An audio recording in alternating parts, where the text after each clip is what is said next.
Send my bro a kite quick. Ties of war, we ain't forget about you. Keep your light lit. Rappers can't see, most of them scared to witness. Go on, close your eyes, there's one right here for the trenches. Bad bitches, natural hair or extensions. Hood niggas that'll probably grip like some dentures. Brothers on them fences, 23 and 1 out. Praying that commissary hit before it run out.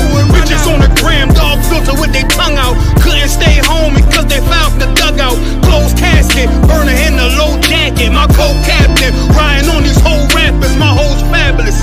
Now I don't mean that derogatory, but I'm a player and there's no my women riding for me. I avoided Maury, I got 2 jets. If I can't make it through for them, then I'm useless. Sit down that roof, Chris, with a couple bosses. After the war, just to count our losses. There's not many. You see a smile on my face, but I'm not friendly. Gun on my waist, sipping white Henny. I just hope this shit go right. Living in the dark, you don't know light. Gotta got my heart, grip my bow tie. Waiting on the squab in my whole life. I just hope this shit go right. Living in the dark, you don't know light. Gotta got my heart, grip my bow tie. Living in the squab in my whole life. My whole life. It's so melodic. When I be dropping this Ebonics, this ghetto phonics, they got me on the level supersonic. My bomb atomic, and you know where you can find me. Somewhere probably folding this paper origami. My name is pure as the Dasani, my wave is like a tsunami. I went from 0 to 100, feeling like Ricky Bobby. I made a deal with the Reaper. Got a couple wives, they some keepers. Talk a lot of shit, but you can't walk a mile in my sneakers. Bitches go to Miami, come home with change features. Now she got a BBL, her ass fatter. Trying to show up all them niggas that laughed at her. Now when they see her, they only wanna fuck her. They just wanna touch her, they don't wanna cuff her. They just wanna come and kick it with her like a punter. Turned her to a runner, now it's all aboard the train.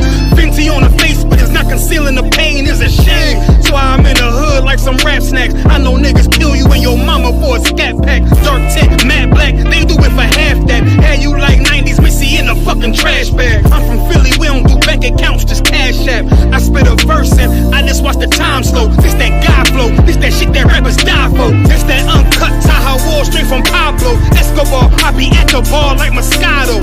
They think it's effort, but no, this that block work. Make the countermeasures, take pleasures, making an op hurt. Light is in the sky, cause every verse is a concert. My mind work at speed y'all can't fathom. Listen to the words of a champion. The kid, the streets need another anthem. I just hope this shit go right. Living in the dark, you don't know light. Gotta got my heart, grip my bow tie. Waiting on the squab in my whole life. I just hope this shit go right. Living in the dark, you don't know light. Gotta got my heart, grip my bow tie. Living in the squab in my whole life. My whole life.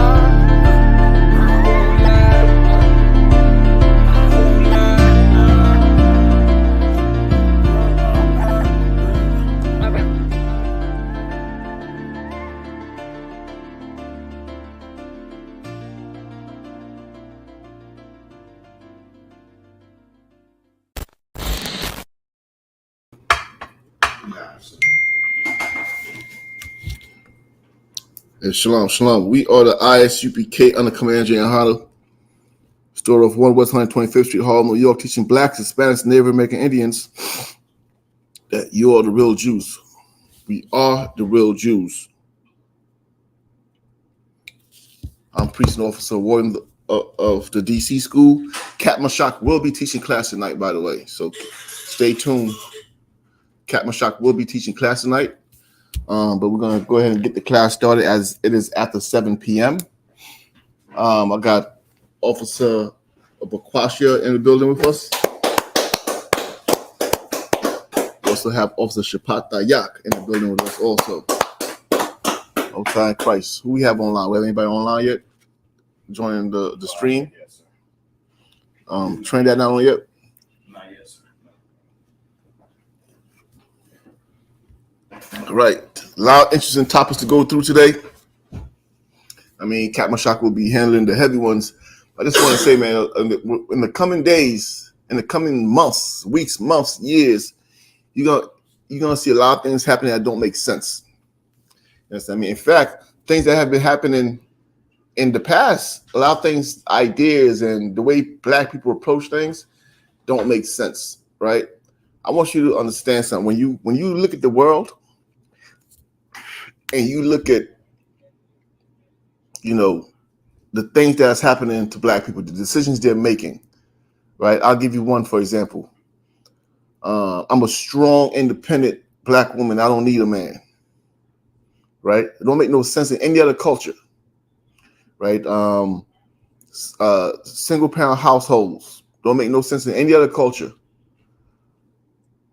But here's what you have to keep in mind when you see those things happening. Give me Matthew chapter, and this is what I've learned to look at the world through these lenses. And ever since I've looked at the world through these lenses, it makes sense to me. Matthew chapter 26, right?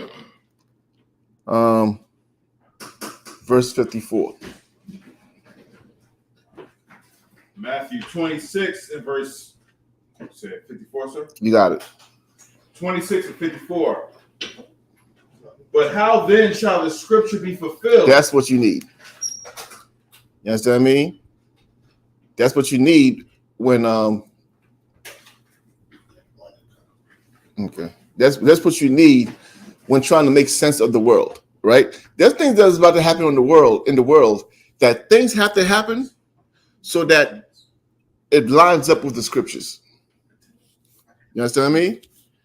Read it again for me.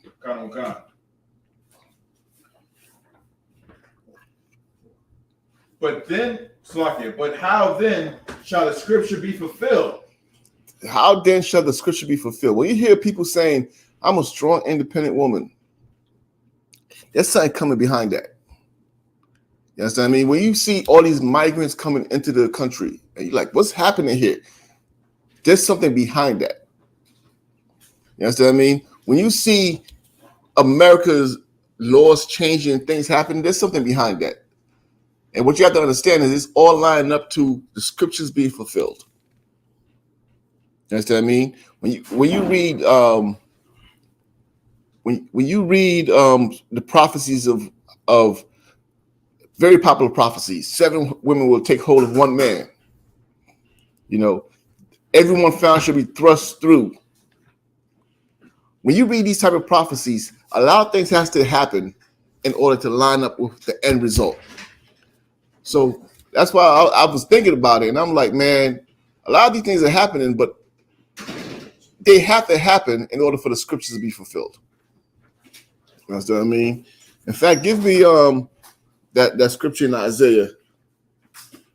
You know, in the book of Isaiah. Actually, you know what? Before we even go there, before Isaiah, we haven't reviewed the scripture. No, I haven't. Go to the book of Habakkuk.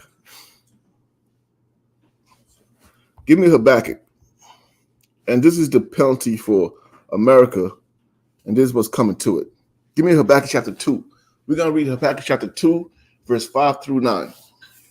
And let me know when the brothers get online.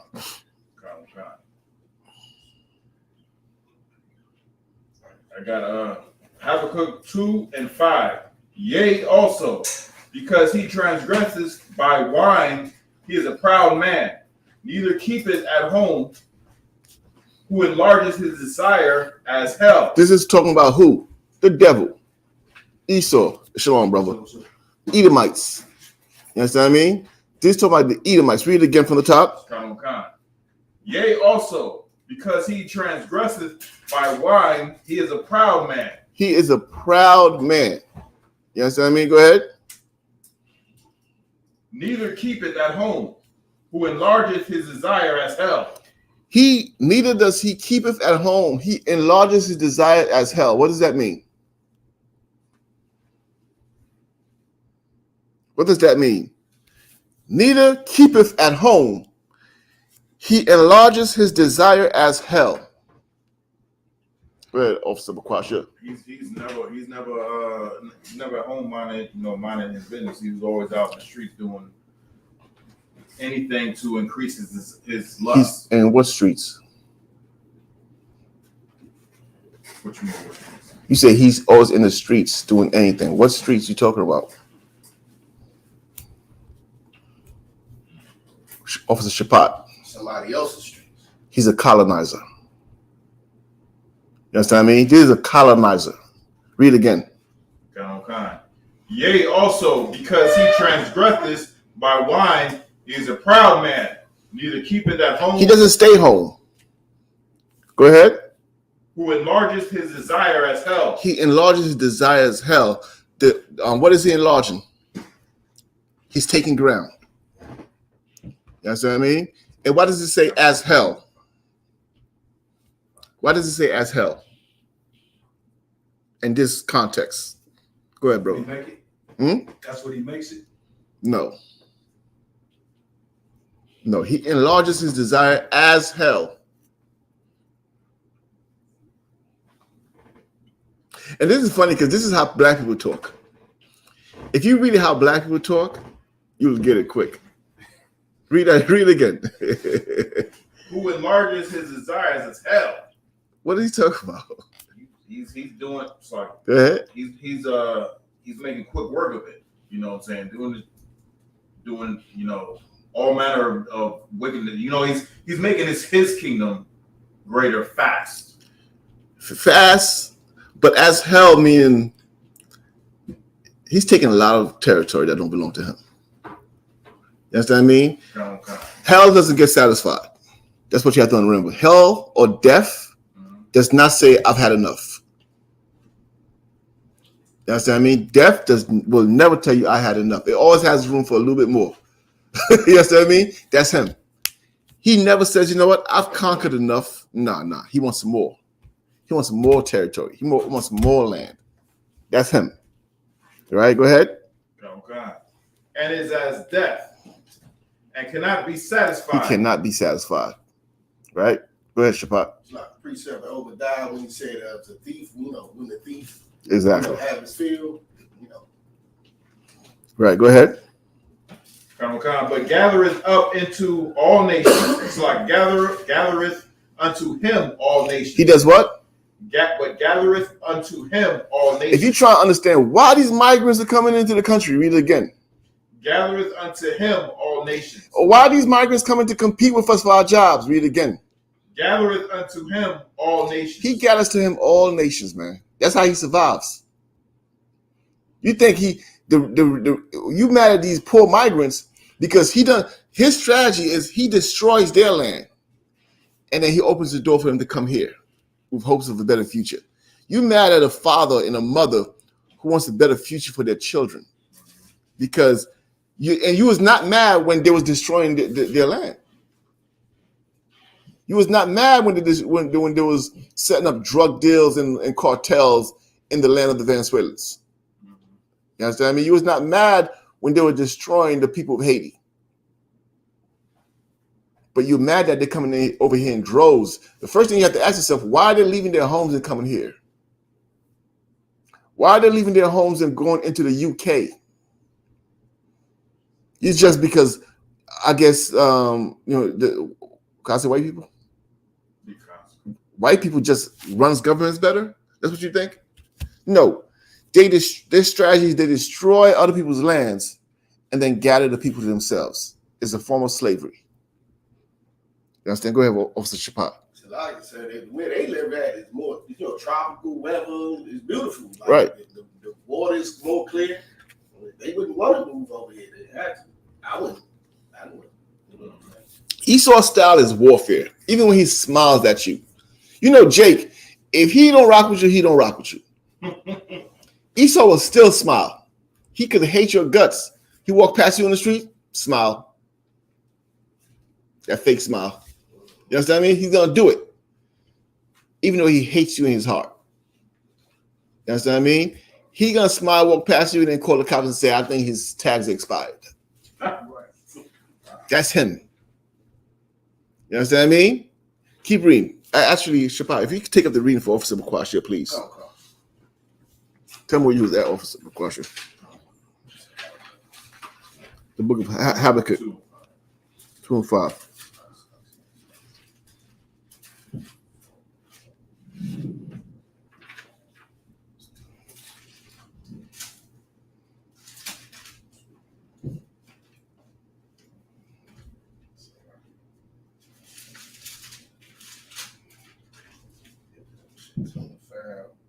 Go ahead.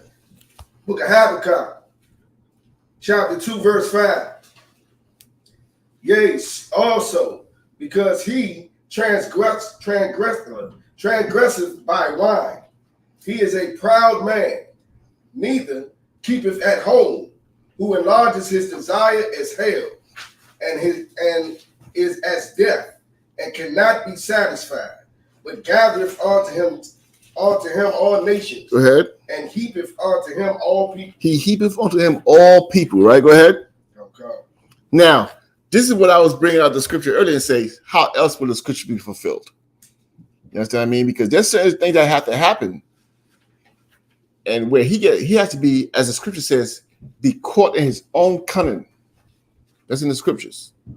I'm paraphrasing. He'll be caught in his own cunning. But how does that happen? He has to do the foolish thing by thinking he's going to bring slaves here. You understand? Keep reading. Oh, gosh. Verse 6. Shall not all these take up a parable against him, and a taunting proverb against him, and say, woe to him that increaseth that which is not his? Shall not these, who are the these? Go ahead. The nations he gathered. The nations he gathered onto him. Will they not take a parable against him and a proverb against him and say what? And say, woe to him that increaseth that which is not his? What did he increase that is not his? Go ahead. The lands. Yes, I mean they're gonna look at him as so. For a while, we've had, especially Israel, has had a veil over their faces. You know that scripture, right? We've had a veil over our face where we couldn't see what's happening, but that veil has been removed. And these Haitians and these Venezuelans and these Issacharites or Mexicans and all these brothers and sisters are going to start to see what has happened on the earth. You understand me? They're going to start to see what has happened on the earth, and they're going to say that proverb. You understand me? What's the proverb they're going to say? Read for me, brother.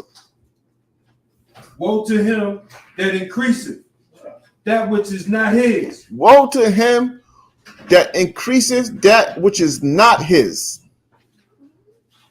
Keep reading. How long? And to him that ladeth himself with thick clay. Go ahead. Shall they not rise up suddenly that shall bite thee, and awake that shall vex thee, and thou shalt be. Salaki, brother. With that, we'll pass the class over to the priest and captain, Mashak Mayam. What we looking like a warrior? Oh shit, it's gonna blow. It's gonna blow. Be careful. We ain't got no pages in the house, right? Ain't nobody use pages no more, right? I don't know what the hell them Muslims thinking. They probably just watch The Wire. Some of them think they Barksdales. The rest of them think they Omar. I don't know what the hell going on with them fools. Go ahead, priest. They got them pages on Temu. Them is the real Alibaba pages. They get them pages off of Alibaba. No sweat. You do your thing. Do your thing.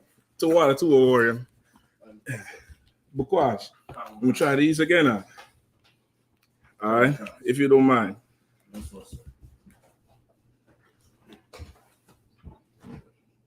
So we're looking like what questions you was answering? Asking. We're going through back to chapter 2, verse 5 through 9. In regard to the migrants. Mike for the audience, sorry. In regard to the migrants that are you ain't got to hold it down or do nothing. You just plug it in. It should be to all right. You could pass the mic back to a warrior. And kill this one, all right, Bukwash? Let's see how it will do with this one this week. No, it's to what? I probably need it to what? Yes, so we're burning the book of chapter 2, verse 5 through 9, regarding the migrants. Right. And was basically using it to show, was using the scripture that says, how else will the scriptures be fulfilled? to make it make sense as to why these things are happening. You mean the whole lie with Trump and the eating of the animals and stuff like that? Well, the whole migrants coming from Venezuela, from Haiti, and from different parts of the earth into America. Okay. You know, and why it's happening from a biblical standpoint. Okay. Okay. Where you was at with it? Habakkuk chapter 2, verse 5 through 9. All right, let's get there. All right, whoever have it.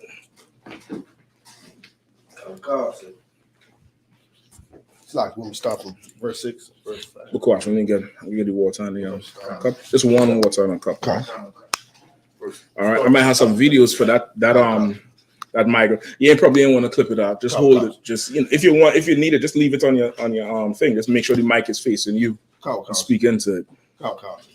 Book of Habakkuk, chapter 2, verse 5. Yea, also because he transgresseth by wine.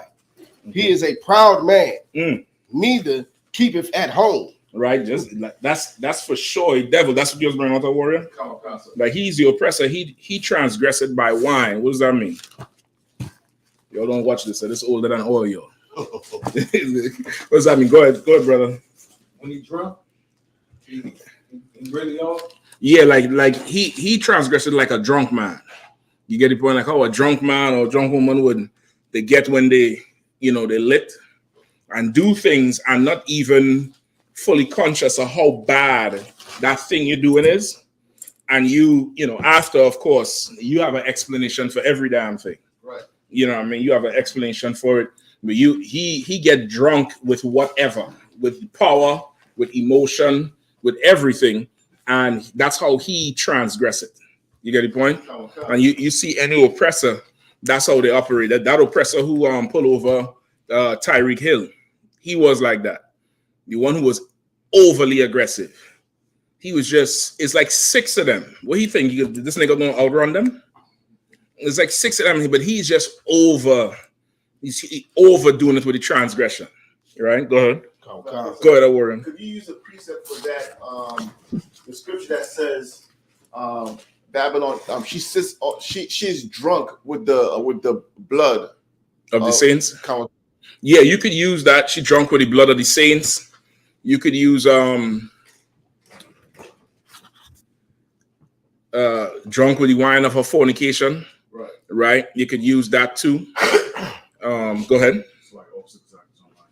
Okay, no sweat. He had a question or something? Oh, yeah, announce people who coming on and all. If they come on, they come on. No sweat. To water too. They drunk with whatever it is. You get the point? But it's not specifically speaking about drunk with this here in this case, but it's giving you an analogy of how things is. Go ahead. He is a proud man, neither keepeth at home. Right? He's a proud man.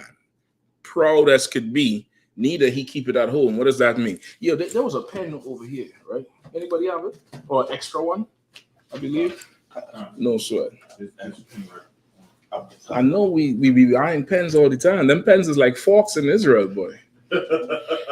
Them forks is under them kids' bed. Them pens just keep going away. Do you need it for the thing? All right, no sweat. To water. Yeah. Go ahead. Keep where you was at. Oh, you need one? The pen that you're talking about, I think. No, it don't matter. I just need one.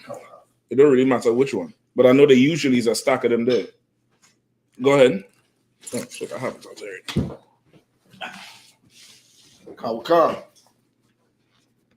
Who enlargeth his slot? No, what is he's a proud man and doesn't keep at home? What is that in reference to?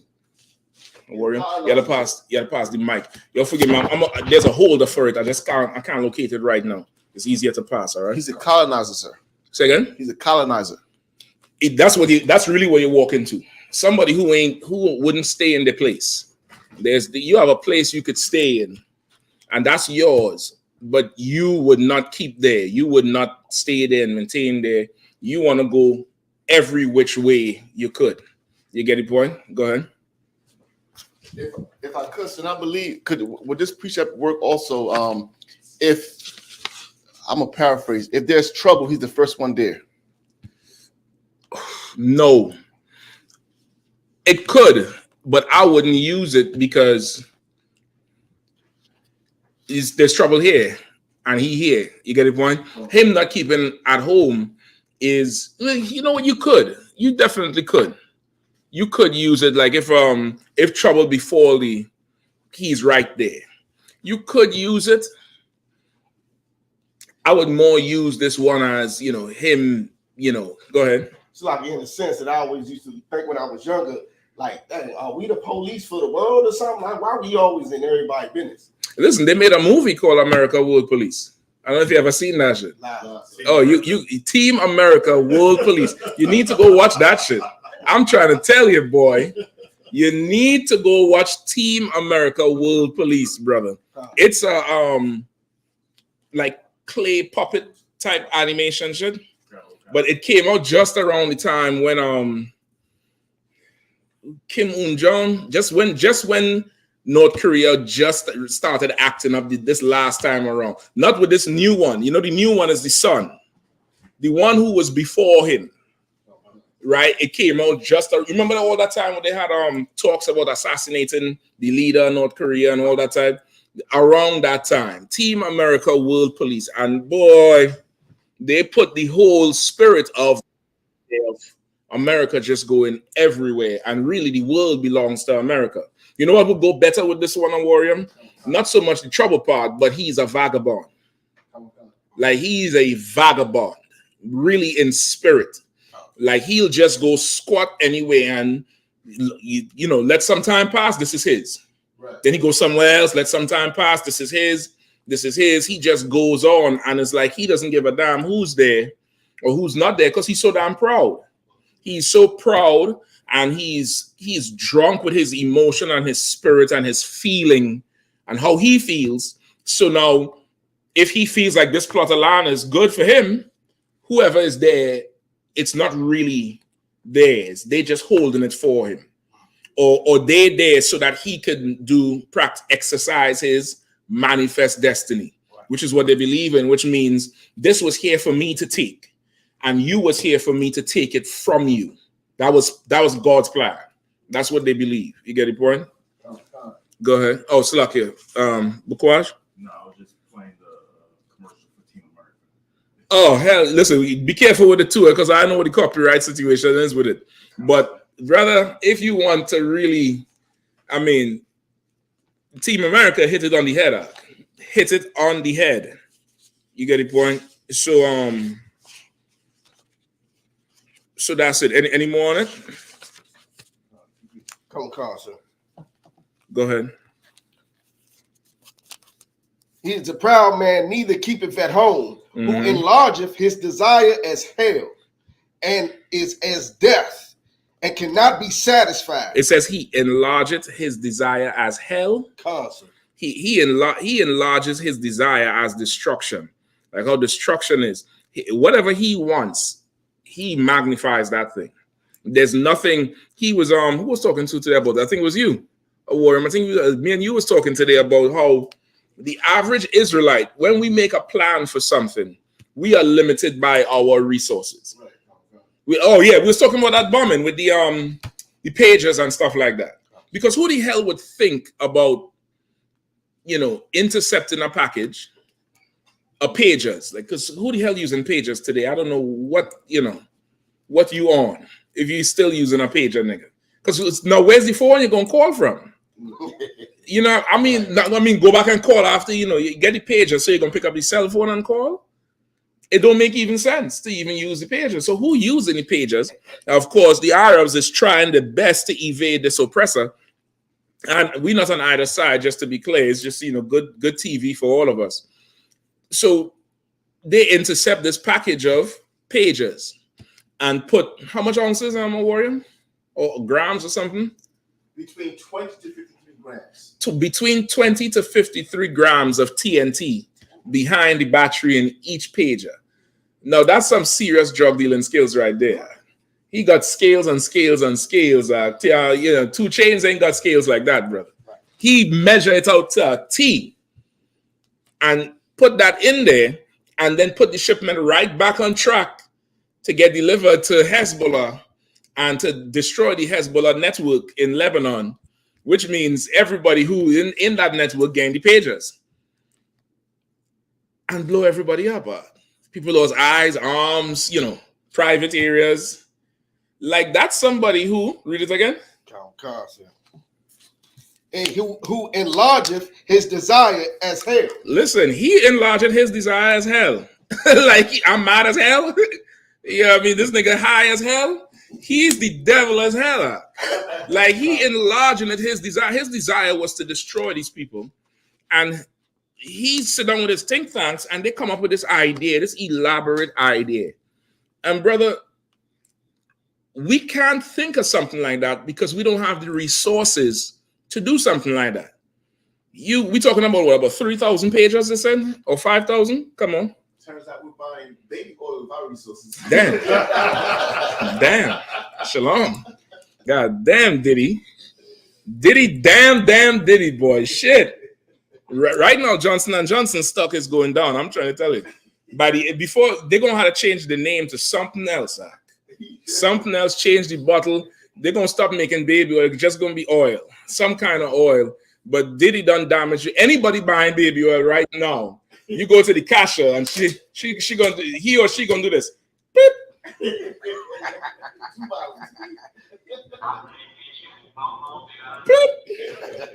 Yeah, you gotta buy baby oil in a brown bag like it was liquor. You get the point? So they could imagine things because they have so much resources. Right. We can't even begin to think there because half of the stuff we want to do, we don't have the resources for it. So we get creative. We get creative with the stuff we want to do. They don't get creative. They just imagine something and they have the resources for it. You get the point? I think about the pastimes of this oppressor. You ever see NASCAR racing? NASCAR racing is eternal left turns, infinite left turns around the same track.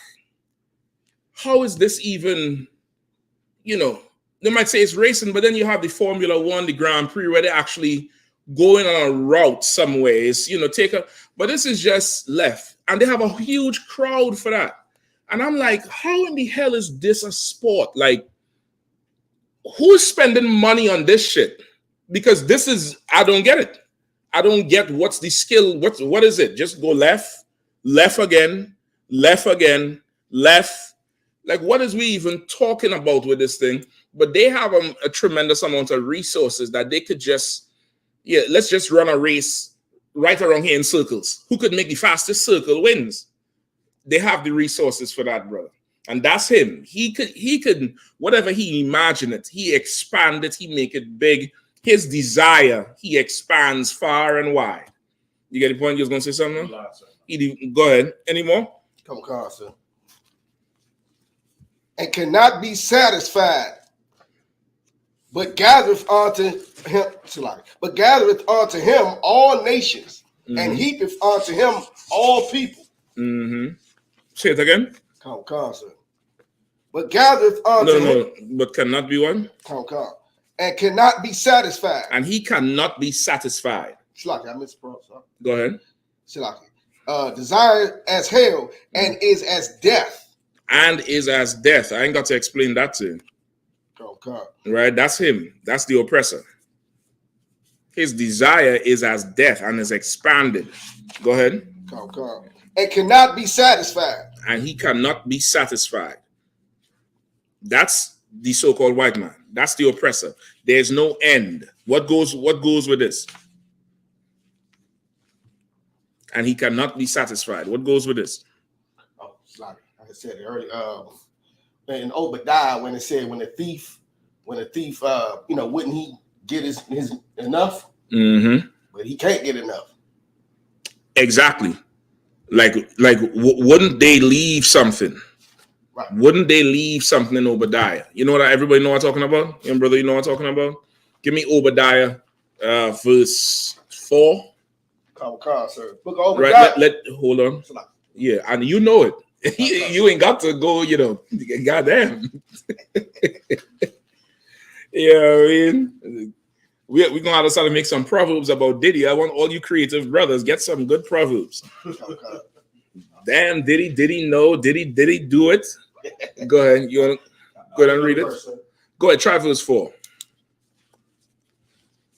Obadiah, chapter 1, verse 4. Mm-hmm. Though thou exalt thyself as the eagle, Mm-hmm. and thou settest thy nest among the stars, thence will I bring thee down. Right. That's of course talking about the oppressor going with his space programs. This was a prophecy that that verse there specifically prophesies the downfall of America. Right. It said, read it again from the top. Though thou exalt thyself as the eagle, and though thou set thy nest among the stars. Mm-hmm. Though you exalt yourself as the eagle, the symbol of America is what? The eagle. The eagle has landed. You know, I mean, the eagle on the side of USPS, just the bald eagle. Everything is the eagle. Go ahead. Thou set thy nest among the stars. Right. Go ahead. Thence will I bring thee down. Right. He set his nest among the stars. You do your thing. Set his nest among the stars. It meaning what? When they went to the moon, they said what? The eagle has landed. Right. So now he make his nest among the stars. You get the point? He made his nest among the stars. The Bible says, "From then will I bring thee down." And if I could, so that's the same year that I.S.U.P.K was started. 69. Give that a hand. You get the point? Give that a hand. Even if you all get time, I don't know if they have this available for everybody anymore, but I did catch about three seasons of it or 2 seasons of it. CNN had a series that went by the decades. I think the 50s, the 60s, the 70s, the 80s. And if you was able to survive through the whole series, you got to see the evolution of everything from civil rights, the feminist movement, the trip to the moon, everything, the Cold War, everything that was going on. You got to see it in a compact way from a journalist perspective. So, they're giving you a whole ton more information than you would normally get. And in one of those installments, I believe it was the 70s or the 80s. It was either in the 70s or right at the beginning of the season. That's the 80s. It said that it seems like we've lost our country, referring to the decade of the century of the 70s. Right? They was interviewing different people, and they was like, it seems like the country's going to hell. We've lost our country. And this is right after what Woodstock and the whole the beginning of that crack epidemic, the whole hippie thing. And a lot of staunch stoic Americans viewed that period of they're beginning to lose their country. The feminist movement was on a rise at that time too. Civil rights had done grown legs. And it's right after that period of going to the moon. But they say it right there. It's verbalized real clear that this was a general consensus then among a good few people. So that scripture there is actually real and live. Of once you do that, then will I bring thee down. And America's been falling ever since, really. You get the point? If you look historically at it, it's like they ain't the same from the white man's perspective, which is why make America great again. You get the point? Grab the mic from the brother, right? Slide if I miss it. It's so heavy is Somebody say something? Slag, yeah, Officer Zach was saying something. Okay, give me 1 second, because I'm gonna come to it. Go ahead. Because when we was up in New York for the Hebrew Academy, the Command General Yahanna was doing was given it was a documentary, and Command General Yahanna was getting an interview, and he was saying, when the school started in '69, but it really kind of took off in the '80s, and it was just coinciding with what you're saying. But I'm trying to tell you that's if you could get to binge watch that series, CNN. It doesn't have I can't remember the exact name, but it went through the decades. It'd be like CNN special, the 50s. Then the next season was CNN special, the 60s, then the 70s, then the 80s, all the way up to the 90s. And brother, if you could watch the whole thing and really scope out what's going on, it show you a whole evolution that was happening in America. And you'll start to link things together being in the truth. You know what I mean? Because go ahead, Priest. Khan, sir, what you're saying is so heavy, sir. I seen that documentary, and just somebody that's fascinated with history, a lot of old school Americans always credit the 60s as the last great American decade. Like that's the last time that's it. After the 60s, it was the downfall of America. It was the downfall. Yep. Go check out that series if you all had time and watch it out, and you'll start to see that it starts really coinciding with the whole thing. Go ahead. So like I said, the series is called the decades, like the 60s, the decades, the 70s, the 80s, and it just goes all the way. It just goes all the way up. You go check it out. It's a good little scope. Now they ain't gonna tell you every single thing, but it's a good little bird's eye view, a little window into seeing what happened and how things evolve. And they're pairing it up with simultaneous events that you probably would have never put together, just going through history on your own or from your memory. But it's from a truth standpoint, it's a good watch. All right. What else we dealing with? Any more? Verse 6. Yeah, if you want. If there's any questions, let me know too, Bakwash. Verse 6. Oh, no, Salakia. We ain't finished with this. What's the one I was looking for? Obadiah. Okay. What's the verse 1? Probably 6 or 7? 5 is the very next verse. Salakia, to water. Keep reading out. If thieves came to thee, if robbers by night, how art thou cut off? Would they not have stolen till they have had enough? Right. If thieves came to you, if robbers came by night, he said, how would you be cut off? Wouldn't they just have taken till they had enough? Like that's what the Bible says. The Bible says even a thief coming to you, he's gonna he coming for something, and it's that thing. If he's a jewel thief, or he coming for money, he breaking in your house for your TV, breaking in your car for guns, whatever. He'll just take till he had enough. Keep reading. If the grape gatherers came to thee, would they not leave some grapes? If the grape gatherers come, if they come to raid your plantation or your farm, wouldn't they just take, just enough they could carry, they could survive, and just leave that? A warrior? So go ahead. A thief or a grape gatherer, they go and get out of necessity. They're gonna take what they need. That's what a thief used to be. Okay. The thief done evolve right now. A thief ain't nothing necessary no more. I'm trying to tell you. You could go on the internet right now and just, time lapse your toenail growing and become a millionaire. the thief ain't thieving for necessity no more, brother. I'm trying to tell you that. Go ahead. Okay. If that's the case, we're talking about petty crime, a purse snatcher, a mugger. Right. But a thief, you break it in my house with the new Jordans, nigga, in a Charger, a Hellcat waiting on the corner, and you coming to steal from me. What is necessary? This pump action, that's necessary. Go ahead. No, go ahead. Good. This Mossberg is necessary. That's why the Lord would even have laws for those type of thief in the past, because they would still like to feed their family. That's why the Lord had laws on how to deal with them specifically. And even in the law, it says if he steals to feed himself. Right. If that's what it is, if it's consideration, it's context of something. Right. Like, the Lord he ain't gonna punish you if you need to eat. Right. You get the point. You need to eat. You done took some grapes off of mine. You done, steal a pie. That's why you've seen a lot of old movies. People would go by and they're selling goods in the street. Some person distract the other person, put the bread under their thing, and they're gone. Cause that's it. But boy, the thieves nowadays is after the oppressor. Right. They come in just to take the shit, and that's that. Okay. Go ahead. Slap door.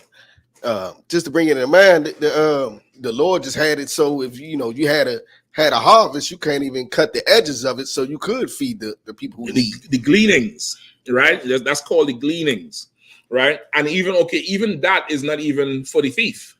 Wow. That's just for people who hanging around, people who might even work for you and need some extra besides what you're giving them.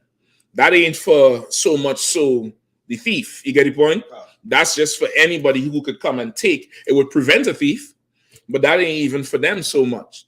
But this here is a whole different scenario. Go ahead. How are the things of Esau searched out? And but even a robber come to you by night, he gonna take what he could.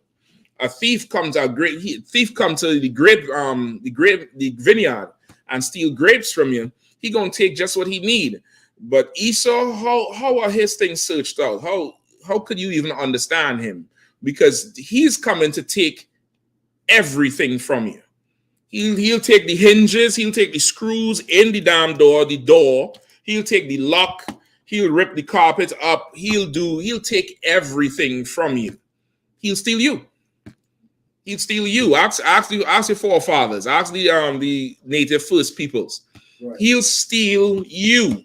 He'll steal your identity. He'll steal your culture. He'll become you. Like, that's how far he will go. And that's why his what says his imagination? What it says, Shapat? What's reading in Michael? Habakkuk, Salaki. What's the verse before where it says his desire? His desire is expanded because he'll steal everything. You know, Israelite, listen, we are not like him. You hear this lottery and Powerball, right? The last one was 700 and something million. Boy, oh boy.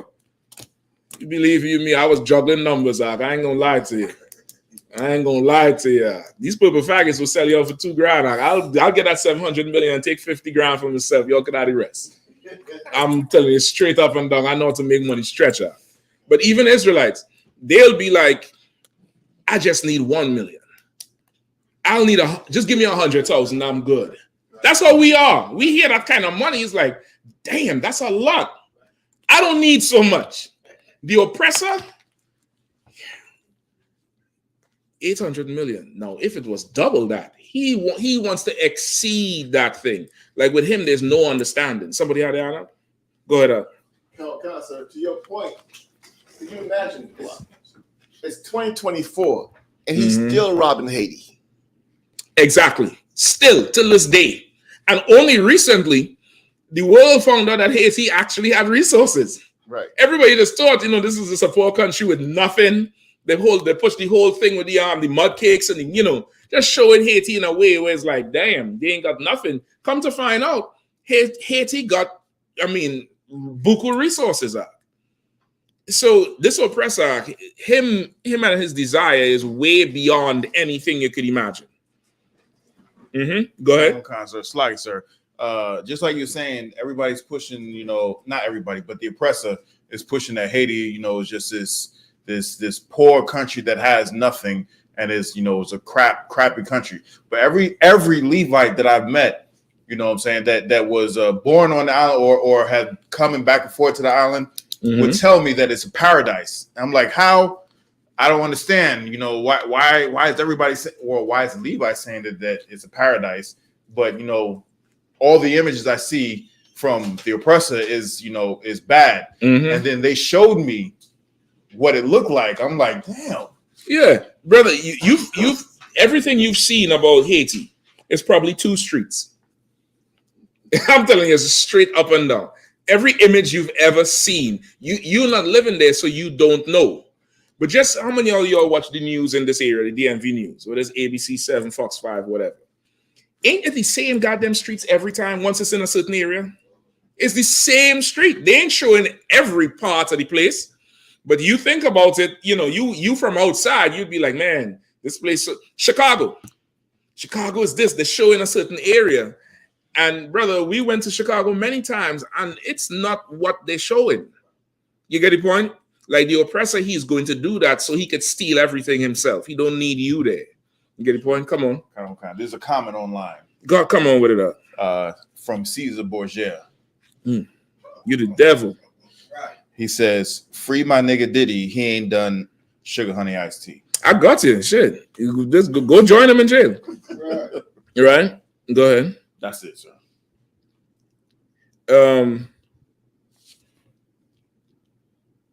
Any more? We good? So that's the precept there, brother. That's what would go with where the brother was at about, this oppressor doesn't There's no filling. He's never satisfied with anything. He always wants more, always need more, always needs something to be, he want to squeeze out the efficiency out of everything, the last drop, every single thing. Something I was watching today on a production line, and now they have 3D imaging of whatever is being shipped, and it's on a conveyor belt. And it stops to take the 3D imaging. Then it just goes like 2 feet away. And under the conveyor belt is another part of the factory, the production line, that cuts a box with the exact size of this, whatever they're shipping. So it's no longer a big box with a ton of plastic foam and bubble wrap in there. You getting it tight, exact. Why? He'll tell you it's to make it more efficient for you, smaller package, blah, blah, blah, blah, blah. But he don't want to spend no money on a bigger box and the packaging and this and that. He's doing it so he could just skim off more off the top. He's lowering that bottom line so he increases his profit margin, because all he wants to do is take. Now, if that's the case, you know how much, help you could provide to the whole world, the whole nation of people, if you change how you think. All that technology you done creating, that could help somebody. But your desire, it's not going to be that. It's absolutely not going to be that. You get the point? Any more? Mm-hmm. You have some chapter. What's going on, huh? Good. Hey, that computer got to be louder than that. It's louder now? I can hear you a little better now. We're working with the sound engineer. Don't worry about it. I'll do like them old school rappers and fire the DJ live. Right? So we good to go, or we need some more? Say again? That's about it? A little bit more? Come on with it then. Verse 6. No, I think we're going back here, right? I think we're good with Obadiah. Right. All right, so what are two? Verse 6. Shall not, Book of Habakkuk, chapter 2, verse 6. Shall not all these take up a parable against him, mm-hmm, and a taunting proverb? No sweat. And cannot be satisfied, but gathereth unto him all nations, and heapeth unto him all people. Verse 6. Shall not all these take up a parable against him, mm-hmm, and a taunting proverb against him? Where is this? Habakkuk? It's a good ass scripture. Like that, there's Esau for sure. Like he's heaping everybody onto him until everybody becomes a problem. Sir, if I could grab the mic there. And this explains what's happening with the migrants that's coming over. Exactly. That's in the end. Mm-hmm. These people are the same people who are turn on him. Exactly. And the migrants ain't just coming over. Somebody's telling them to come. The general brought it out months ago. They ain't just, putting an apple in a knapsack with a stick and having high hopes like what they will show you on the damn TV. Somebody is giving them contracts. You all know all them little scooters in DC, right? That you see these tribes riding around with. You look at them closely. Any of them have license plates? How is it they're not getting stopped? Not that I wish it, but I'm observing what's going on. Full helmets, everything, new bikes.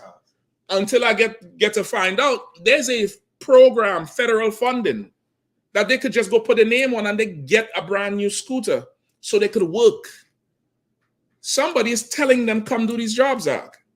There's a video I'm going to send you shortly, brother. I'm going to ask for permission to go down there and, do something real old school. But, brother, I saw a video with a brother violating another brother this week in DC, brother, and it sent me the wrong way. That's how I know I will not get approved to go down there and do what I want to do. So, just go to camp and teach. Just teach. What the hell do you think you are? You think you're the FBI? I already know it's going to come down. Go ahead. Who the Yahanna? Go ahead. Slaggy, sir. First of all, Their license plate is 29cc on every last one of them. Something CC. They crossing all in front of everything. I know I don't CC them all the goddamn time, and it be pissing me off as I'm trying to turn. I don't CC none of them. Go ahead, it's like, so, you know, the companies like Dole, who, you know, with the fruit, they getting them over here. They tell them to come over here to pick the fruit. You know what I'm saying? So we can have our salads for cheap. Yep. You know what I mean? You're right. Wait, I'm gonna send it to your messenger. Concert. Okay, no sweat. Get a warrior on me, Mike. Your messenger or DC messenger? Mine, sir. Okay, no sweat. What you're saying so heavy, sir, because that's exactly what the scripture's saying. That's why the scripture says he gathers all nations unto him. He making it like they coming to him and they just jumping the walls and coming that's here not true. illegally when he's gathering them onto him. He's doing it. He's doing it. I got a tape right here to prove everything I'm saying. Bukwash is about to play it. Right? And this is a brother from Venezuela, which is the tribe of Asher, right? And this brother does deliveries on the same mopeds I'm talking about, right? Have his helmet, bike, everything. He working. And he's really fresh in DC. Speaks zero English, zero English. He working through the app, right? And if you live in DC, it might sound foreign or funny to somebody who ain't, you know, on the ground in DC, but there's a lot of delivery people who are from the Hispanic tribes or the Spanish-speaking tribes that really don't speak no English because they come straight off, you know, wherever. And the app, everything is designed for them in Spanish. They have pause it for a second. They got customer support in Spanish, everything. And really, they just come to drop because, you know, the apps now, it's no face-to-face thing, the delivery shit. They show up, take a picture of the damn door, take a picture of the shit right there, push a button, they're gone. There's no need to learn English to talk to nobody. It's good to learn it. It's good to learn languages, but the necessity is no longer there, right? So this brother, he went to some coffee shop, some stinking coffee shop down Florida Avenue to pick up a delivery, right? And just listen to how this coon begins to berate him. I'm praying he's an Ethiopian so I can pray all the Lord's judgment on him, but I'm not too sure if he's Ethiopian or not. So for now, we'll take it as a brother. This brother begins to act like he's Donald Trump up in that shop, brother. And I'm going to beg and plead for permission to just go down there for a cup of coffee. That's all I want. Just a cup of coffee. Just make it right. Go ahead. Play it nice and low. In America, you need to learn it. Learn English. Learn it. You getting money in America? This isn't you getting money in America. Learn English. I don't give a fuck. Learn it. Learn it. You riding on the roads? Learn English. Talk about that shit. Learn English. Learn English. Learn English. Learn English. This ain't your fucking country. This ain't your fucking country. Learn English. Learn English. This ain't your. I mean, I don't know. I'm not going to be like that. I'm going to give the benefit of the doubt. This could be an Ethiopian who, just like Nipsey Hussle, just lives somewhere where brothers are. Right? Come. I think this is an old weed spot too. One of them, you know, quote unquote medical marijuana bullshit. Something. Kind of whatever, but the news says a coffee spot. That's what we're going with. So now you have something like this here. This brother is not here illegally. The news interviewed him. He said he's here from Venezuela recently, and he's signed up. He has a job. He's legit. He's working to send money back home to Venezuela. What's going on in Venezuela? Who knows? Who got it for me? Is it oil? A little bit more than that. Shapat, you could clip this back here for me. Pass the mic to whoever else, all right? Sure. Go ahead, Priest. A U.S.-backed coup currently, right now. And ongoing. Break it down some more. Kawakan, sir. The U.S. tried to back Guaido against Maduro. And ever since, sir. And I remember you went into this a class not too long ago. But pretty much the U.S. is sowing division and chaos in Venezuela, just like they've done all throughout Central and South America. And they're trying to cause division and bring the country down I believe Venezuela was the place where it was dollars all over the ground, Venezuelan dollars on the ground because they were useless. So the U.S. pretty much destabilized the country of Venezuela. That was the U.S. and direct intervention, which is why Venezuela is in shambles right now. That's pretty much all I know about it. Now, listen, that's been going on a while. It's probably going on for the last 4 or 5 years, maybe even longer, right? The direct coup. But this recent fallout, it's not any news anymore, but Venezuela there's riots in the streets again. And it's because the report is that there's CIA and FBI operatives in there to assassinate Maduro. That's the most recent reports out of Venezuela. And somehow America works its propaganda, and now the public is now starting to turn on Maduro, which before that wasn't the case. Before, the public supported Maduro because Maduro was the second installation of Chavez. Remember, Chavez was down there, and Chavez was the one who was saying, I smell smoke, that means the devil is around, talking about George Bush, because he knew they was coming to rape the country. And he put Maduro in, and Maduro equally is pushing on back on America, pushing all the way back on America, and they wrecked the country over it because they wanted to install this devil named Guaido, all right? And the people was not going for Guaido. So they stretched it out. This was talking about 2018, 19. So, you got COVID come through, all of this, and now there's a whole new push again. And it seems like Maduro losing ground. So this brother, like many other Latino countries, he came over here. And remember, now the migrant thing, all he was hearing is what? Haiti, Mexicans, maybe El Salvadorians. As far south as Venezuela, you ain't just, wake up one day and hitchhike on a train. You ain't just did that. That's and even if you do it, you ain't getting no moped and getting no app and no phone to work without somebody opening the door for you. And that's how this brother gets here, because America is trying to destabilize the region to go combat BRICS. That's why they want Venezuela, because Venezuela is also part of the BRICS empire.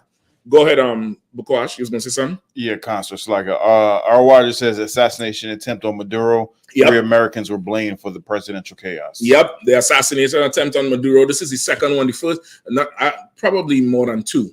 I know a few years ago, he was giving a public address. They had a drone fly a bomb straight into where he was, and the drone blew up before time. Right? They tried to assassinate Chavez before him.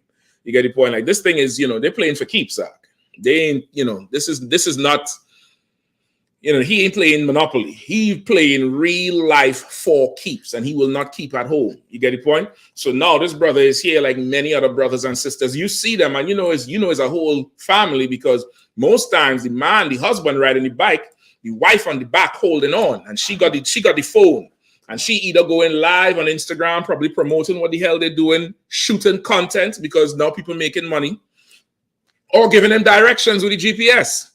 And he pull up, she jump off the back, she run up to the door, boom, get a package, ring the bell, take the picture, push deliver, back on the back of the bike, and they gone. They working. What's the damn problem? You have a coffee shop, nigga. He ain't taking your job. What's your problem? Go ahead. So, I was always wondering about the females on the back. Like, is this a date going on? I ain't even. Hell yeah, it's a date. It's probably the most romantic thing you'll ever see right now. We gonna make it. You can't remember Trey Songz? All I got is $1 on a dream. All right then. Yeah, amigo, hola, whatever. She on the back there, brother, and they're working.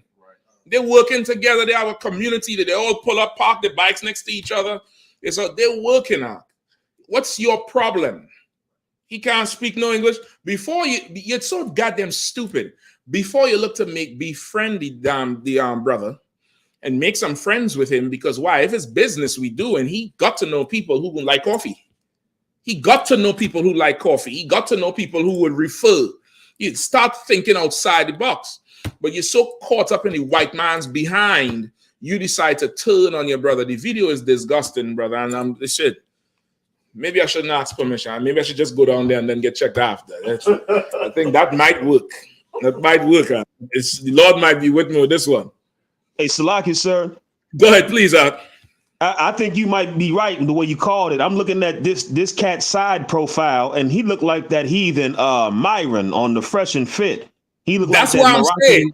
Moroccan, yeah, Somalian or something like that. That's what I'm saying. The vibe on him right now, and the accent is gonna fool you, but you remember the world is now a global village. The world isn't like what it was before, where you could hear somebody talk and you know that's where they're from. You get the point? The world is a global village, so you really have to look a little bit further than what they're saying. You got to look at the whole vibe on them up. And I ain't really never ever met a Judite who was so vocal towards the tribes.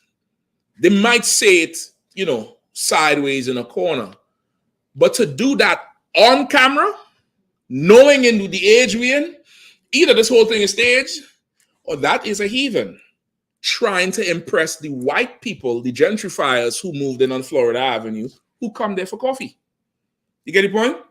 That's what my money is on. Is this is a heathen? I'm telling you straight up and down. I don't think I ain't claiming that one so quick, Akim.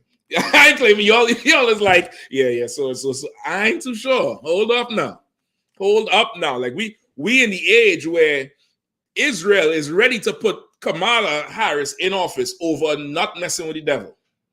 Just remember that. We in that age right now. I ain't seeing this here. This that type of thing he talked there. If he's not an oppressor, he's the worst kind of Israelite. The very, very worst kind. Somebody had that up? Go ahead. Concerts. Like our watcher says, he said, check the forehead out of one. And then he said, he had on a hat, Arawadia. Listen, I did the whole thing. Y'all think I'll be studying everything y'all saying, or the nigga had on a hat, and I'm saying nigga like we say, it's a reference for a man, not he a brother. You get the point?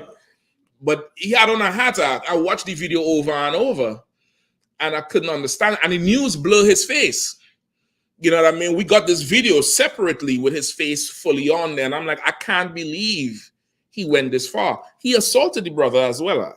I don't know if you see it yet, where he slapped the thing on his chest, the delivery package. He brought the bag back and said, "Here, learn English," and slapped it on his chest, and followed the brother out the store. I'm trying to tell y'all just get ready, You know what I mean? We ain't got to go to camp to go to camp. That's what I'm saying. Y'all like coffee? I like coffee. All right, you play some more of that video. It's like, go ahead. Listen, listen. I ain't drinking it though. I might spill it, but I ain't drinking it. He says our watcher says, is he saying that about the Chinese carry-outs who don't speak English? Come on. Nah, they ain't doing that. The push right now is to hate Israel. And of course, the oppressor is the one who is bringing everybody over. The oppressor is the one who is making a way for everybody to come, even Levi. He's making a way for everybody to come over. It's spilled? Yeah, I know. That's what I'm saying. I'm spilling it. We ain't drinking. Yeah, I mean, we ain't buying the coffee to drink, Negro. You want to get famous, you're going to get real famous. The video going viral now, of course. And of course, they're investigating the fool for a hate crime. Right? You play some more of the tape, please. Fucking country. What's wrong with you? What's wrong with you, boy? Boy? You better learn English. Who's he calling boy? Hold on. Pause there. That's why I'm saying I ain't sure this is a brother. I don't think a black man will ever say boy to anybody other than a white man. I don't see it. I don't know if you all see it when I'm seeing. Maybe it's just me. But I can't see a brother, a black American, a Negro, a Judite, saying boy like that. He said boy like a white man. Some boy. Yeah, play it back. Play it back. Just listen to it. Don't look at it. Listen. What's wrong with you? What's wrong with you, boy? That sounds a little bit to me like, okay, if that was a brother, he'd be talking to our oppressor, because the oppressor calls us boy. So you calling, I ain't the boy, you the boy. That type of thing. This Asherite, he's not oppressing nobody. You understand what I'm saying? My guess is he's heathen. Either way, I would like to go visit that spot one day and get some caffeine. Some what we in? We in fall? We get a pumpkin spice latte, nigga. I'm gonna get real white on you now. And make sure it's right with the right amount of ginger and cinnamon. I want that shit lit up, and that whipped cream better be fresh and the right amount of froth. Or we gonna have some problems in that shop. I don't know how much y'all drink coffees. Since you drink coffee too, we'll get 2 coffees for the sister, and you better do it right because that there is now is pushing a divide between the tribes, and we can't go for that shit. I'm coming to you, Shapaz. Go ahead, Bukwash. It's like shit. If you are to go, just speak Spanish. No. Start off with the Spanish. I won't. Trust me, I won't. I want him to understand every word. I want him to understand every word. You know what I mean? Ain't nobody doing that to the Ethiopians and the Arab.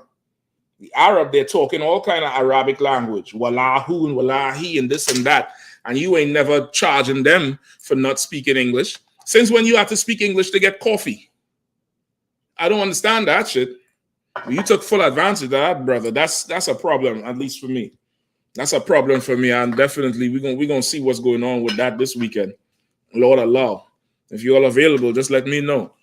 But we're gonna probably go down there and see what's going on with all that coffee. If the shop's still around, though, he might can survive the week. You know what I mean? Go ahead, Shabbat. Like I was gonna say, it might motivate Officer Kazak to go, because I was telling him about scones and biscotti bread, yesterday. Oh no, you don't understand. I'm taking Kazak already. He ain't got a choice.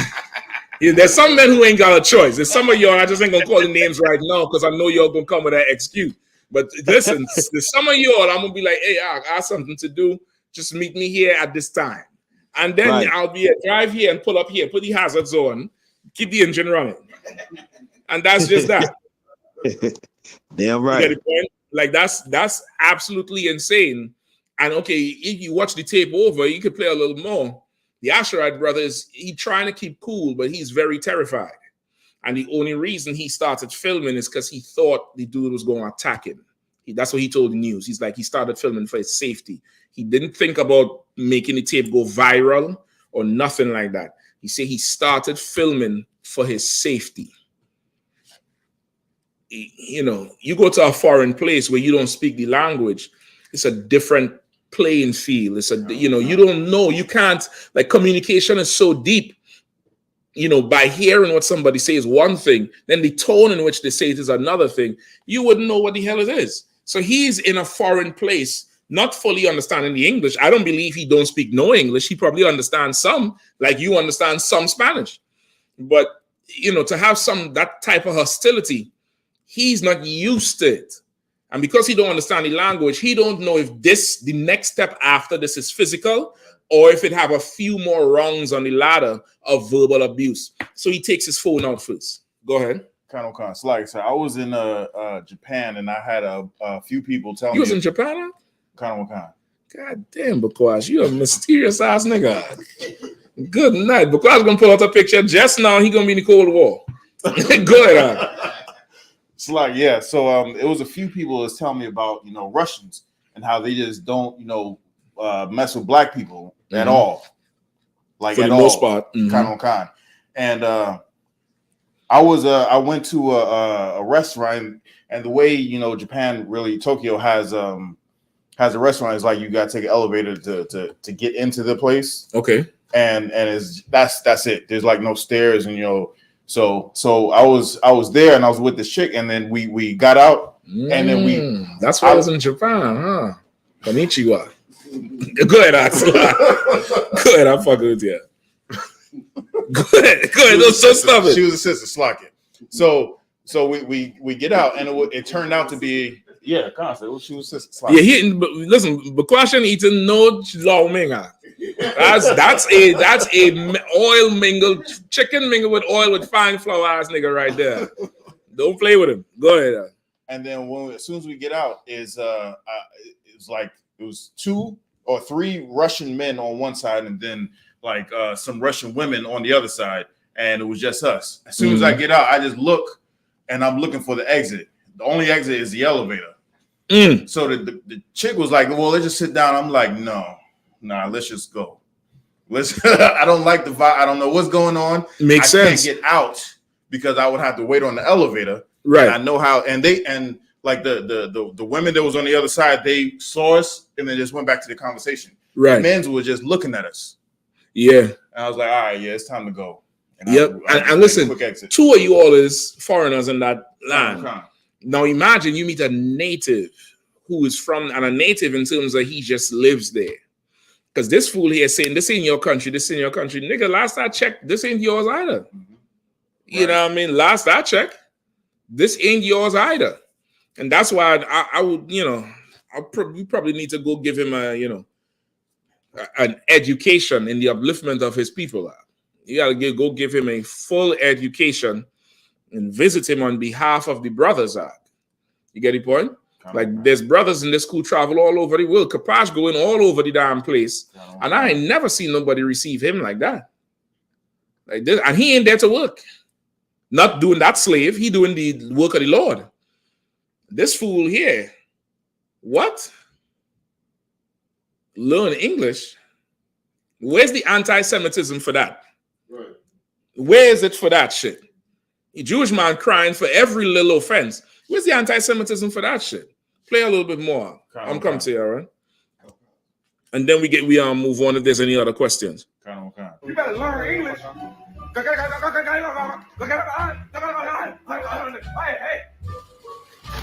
Learn English. Disfrutando, entiende mi madre lo que me está diciendo. You better get on.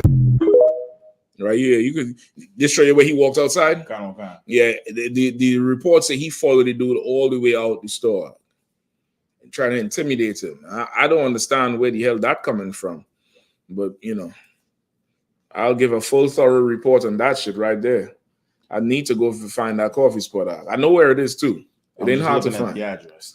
Yeah, it's right there on Florida Avenue Northwest. Right there on Florida Avenue, just as you cross Rhode Island. It's right there. All right, so Shapat. I always hated when anybody would always say, speak correct English or learn English. And nobody over here in America sounds like anybody from England. You know what I'm saying? They speak in English, I guess. No, I'll give you one. English people don't talk no English. English people is horrible at English. I'm going to tell you straight up and down, brother. It is horrible speaking that English. That shit they talk is something else. You get it, boy? Any questions or anything else? Or we could run right into Diddy. Pause. I can't even say that shit. We're gonna examine the Diddy situation and help people understand what it is really going on, and that you culpable in all the shit that was going on. It's really time for us to stop idolizing these celebrities in the way we are. You know what I mean? I just need Diddy to release the tapes. That's all. You release the tapes and let's see all who was in there so we could start to fully distance ourselves from these people today. You get the point? I need to release the tapes, all them tapes you say you had, unless he was bluffing, nigga. But if he was not bluffing, like you in court trying to get them to give you bail? Come on. It's like in the indictment, it says that they recovered the tapes. Well, initially, if you remember when his story first broke after the thing with Cassie, he was saying he had tapes of everybody, and that was his bargaining power. So now, if they have the tapes now, I can't believe they have all. They probably have, they raided him. That's what they was waiting on to see if they could get it. But if he let them get every single tape, then he just, he's done. He's finished. And that could be why he's so desperate to pay money. He said he's willing to pay $50 million in bail. Mm-hmm. The judge said, I can't do that for you, dog. You gotta go in jail. You gotta go sit down. You understand? I just need him to release the tapes. I need to see who else is on there. I need to see who else is on there, who was at these parties, who was at these freak-offs, so we could really get a better context of the life we live in and the people that we hear with. Give me Proverbs 16:8.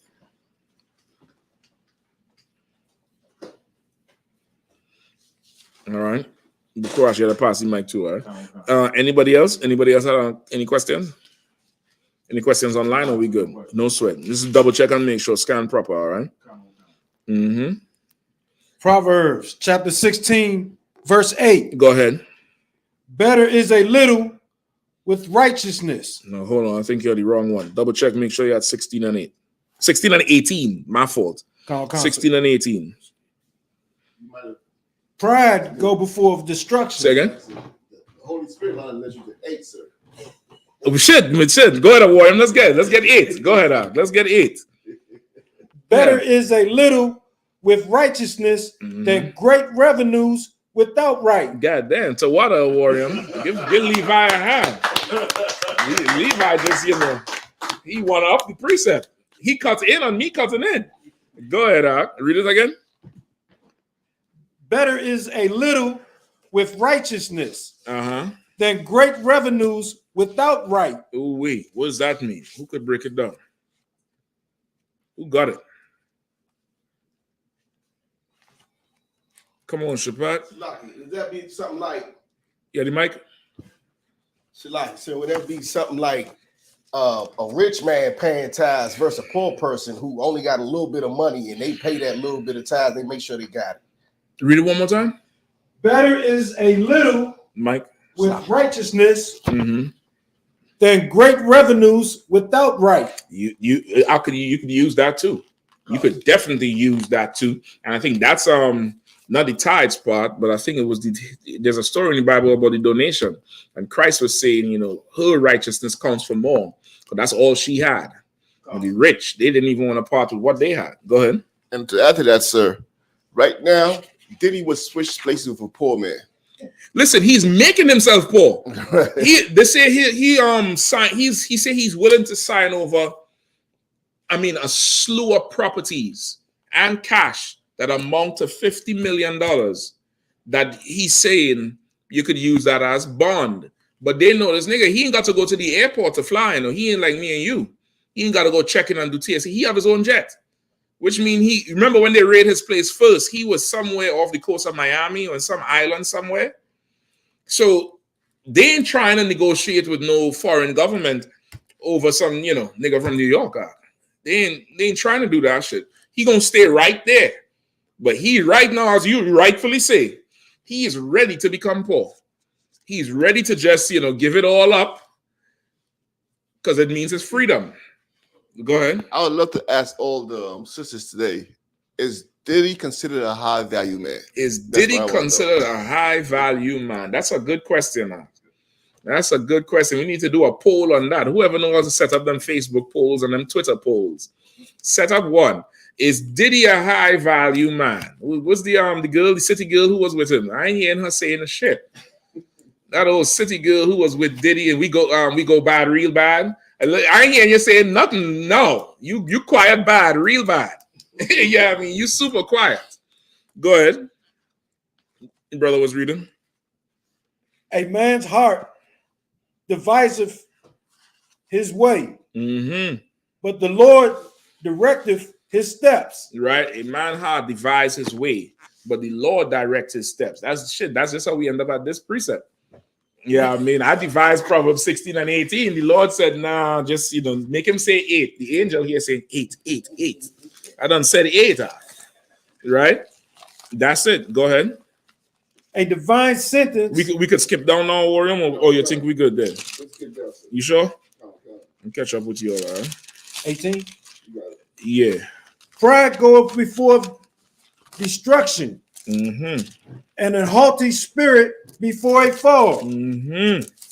That's Sir did a lot. Sir did a lot before all this. He got the keys to the city of New York. I don't know if you remember that. There was a whole big ceremony for him. And I remember it was so weird to me, like all of a sudden did he gain all these awards, Lifetime Achievement Award, this award, that award.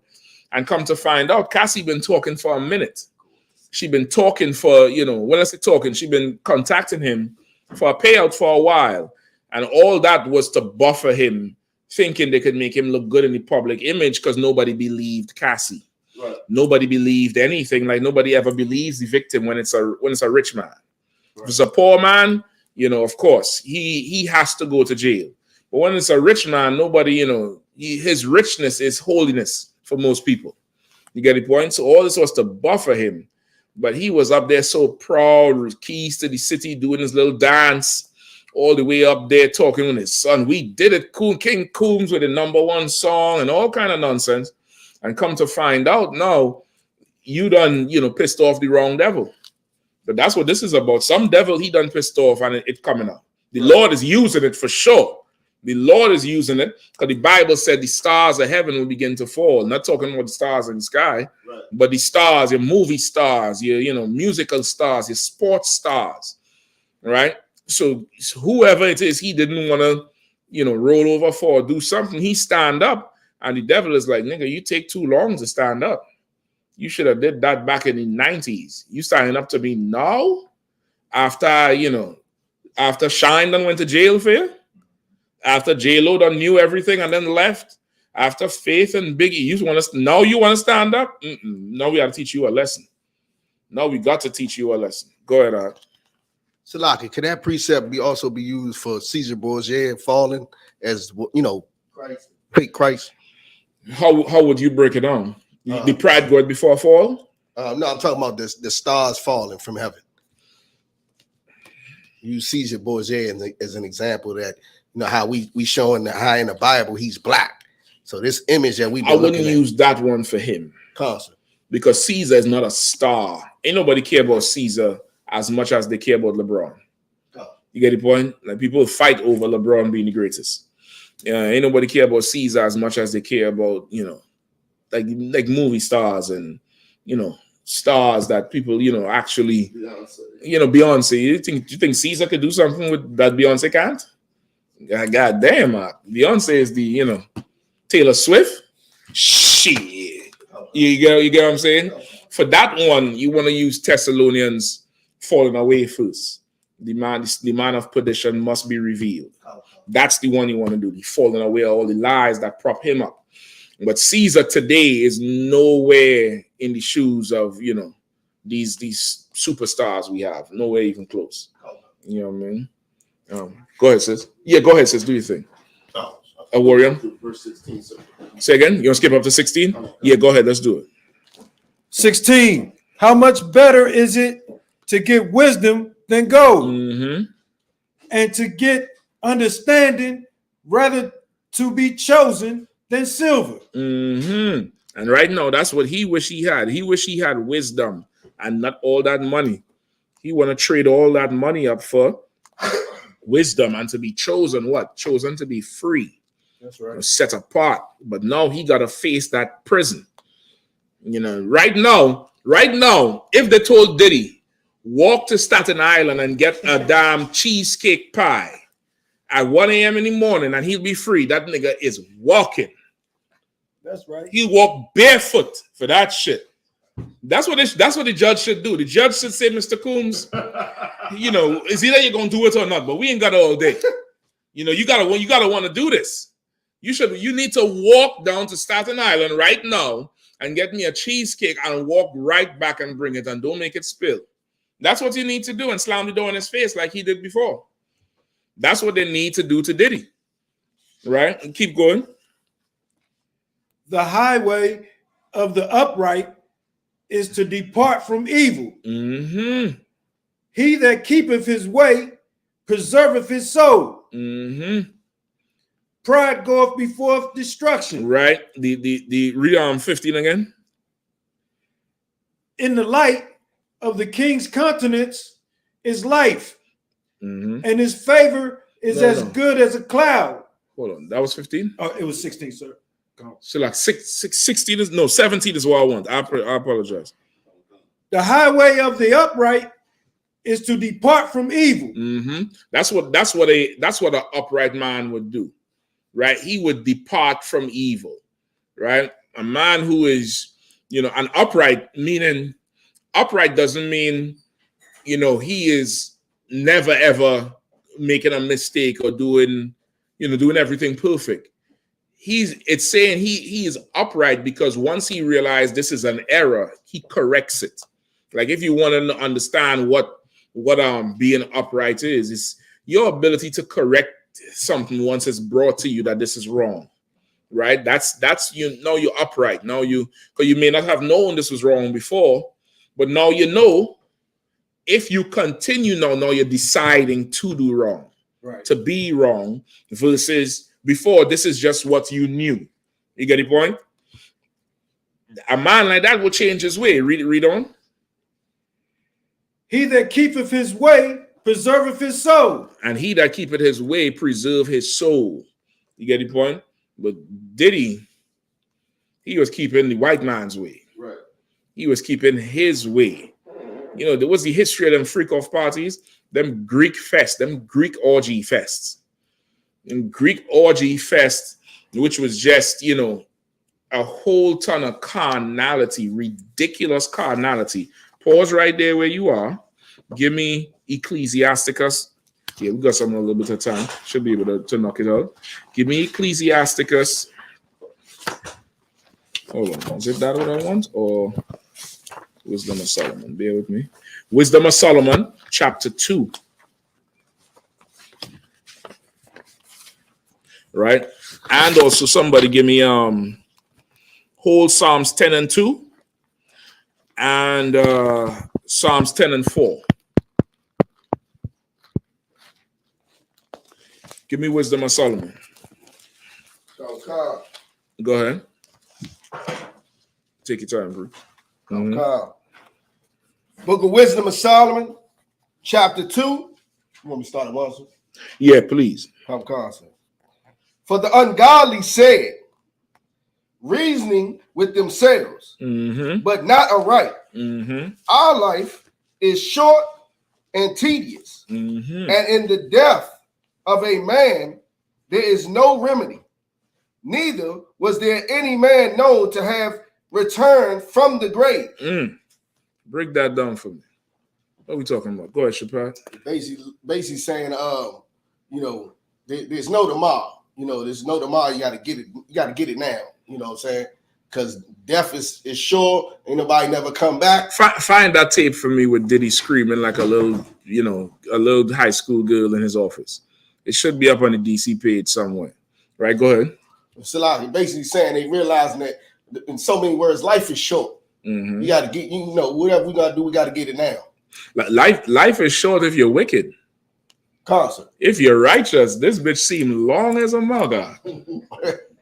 If you trying to do the right thing, you know, you still in your 90 days, correct? In them 90 days seem like about 10 years. Huh? You trying to do the right thing, huh? You in that 90 days and you probably crossing them things out on the wall in the house. 1, 2, yeah. Damn, shit. What, how much? 4 weeks, 5 weeks, whatever time it is. You trying to do the right thing.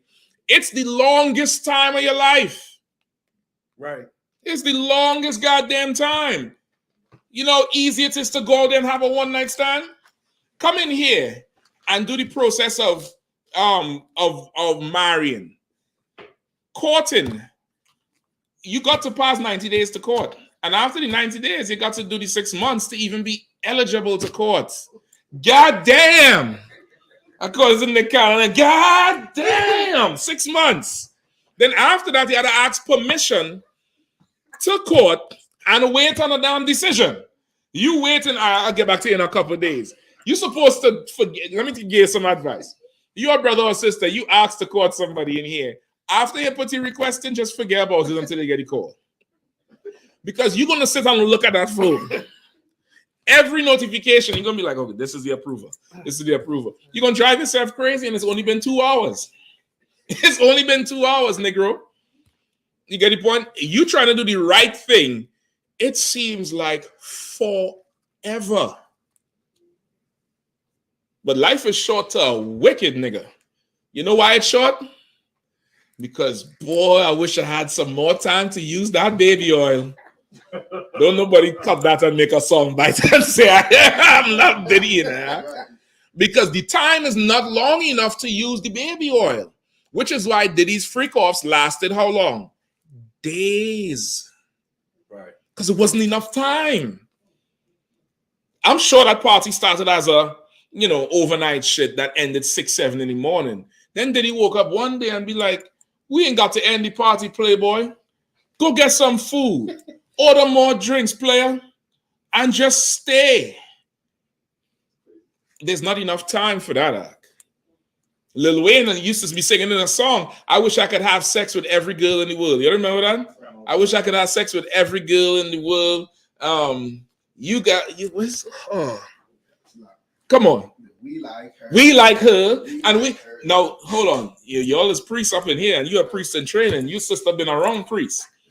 Break that we like her. Break it down for me. Come on. That means everybody get a turn. No. Well, that's what end up happening.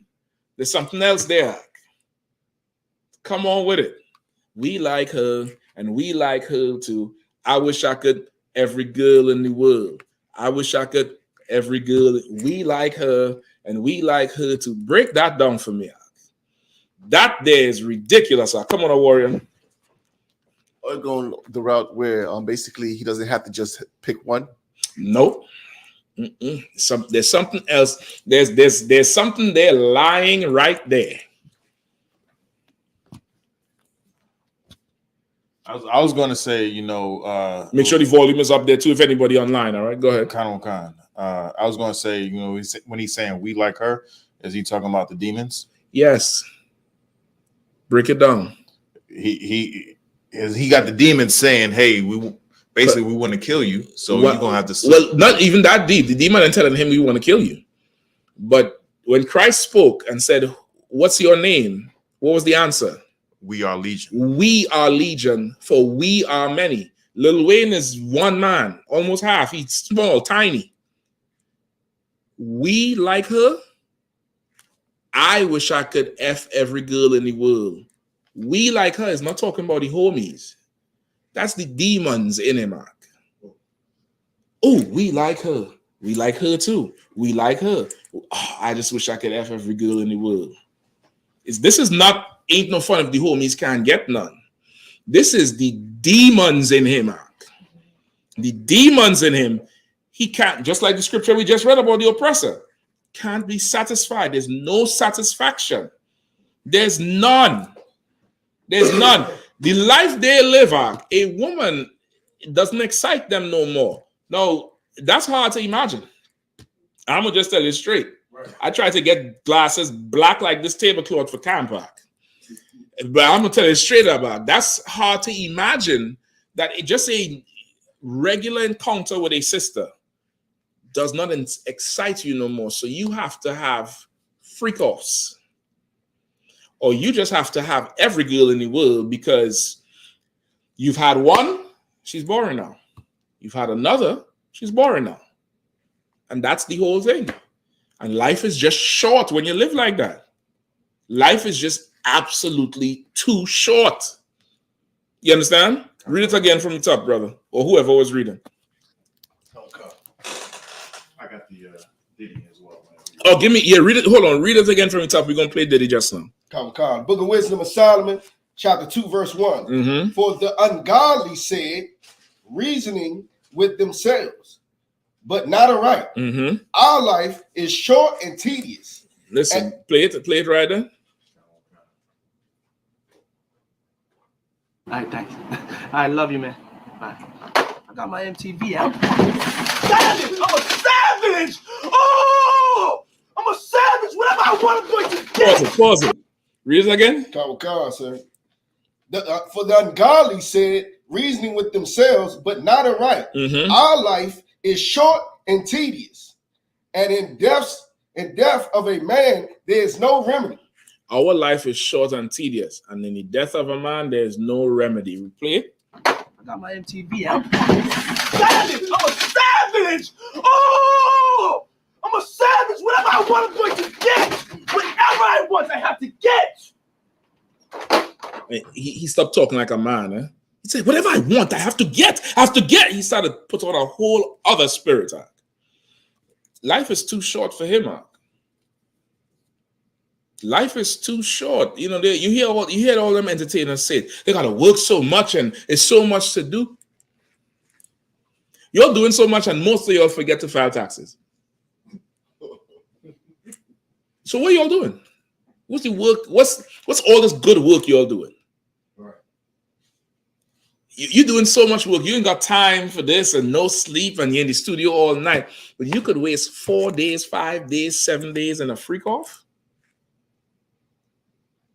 on a drug-induced, ketamine-induced. I don't know what the hell is going on in them mansions. Well, you had to burn them mansions had to get burned to the ground when this court case is over. They had to raise that thing to the foundations. That Diddy mansion could not stand that. That thing cannot stand. I can imagine the amount of violations that done happen in there. Same thing with T.I. and his woman. All them women came out and talk about how they would drug them and just fully assault. One bro said she got high in the damn party, passed out, woke up in her apartment in new clothes, and all her parts is hurting her, front and back, sore and hurting. And I'm like, there's no way to recover from something like that. There's no way to recover. And you don't have no memory or nothing. Worse off if there's tape of it. Imagine seeing that happen and you don't know that happened. Yeah, lose him in the jail. Build a cell far away and just lose him there. Don't find him after. Keep going. Come on. Slack, I have a question. Slack. It's unlawful. No, I'm joking. Go ahead. Okay, so there's a scripture that says, don't rejoice at your brother, basically, stumbling. But in a case like this, like, he shouldn't be free. Okay, that's not rejoicing now. That's justice. Kind. That's not. I ain't rejoicing over nothing. But if anything, I'm asking for justice. You got to lose him. He got to go. Like there ain't no, I'm rejoicing for justice, if that's what you're saying, but that's different. It's anybody who's saying that is trying to protect themselves. Not saying for you. I know you asking to see how to argue back that, because that's what Israelites do. When Eddie Long did it to the boys, they were saying, don't you can't have hate, you can't speak evil of this and that.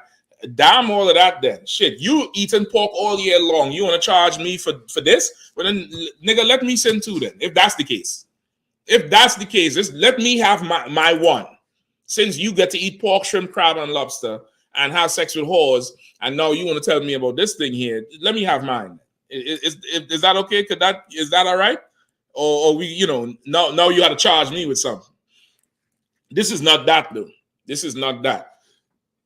This here is for sure just justice, absolute justice. And okay, the only way you could really understand this is the empathy that need to go with this comes from if you have sisters, aunts, I ain't gonna say mothers, because you have to have somebody who this could happen to.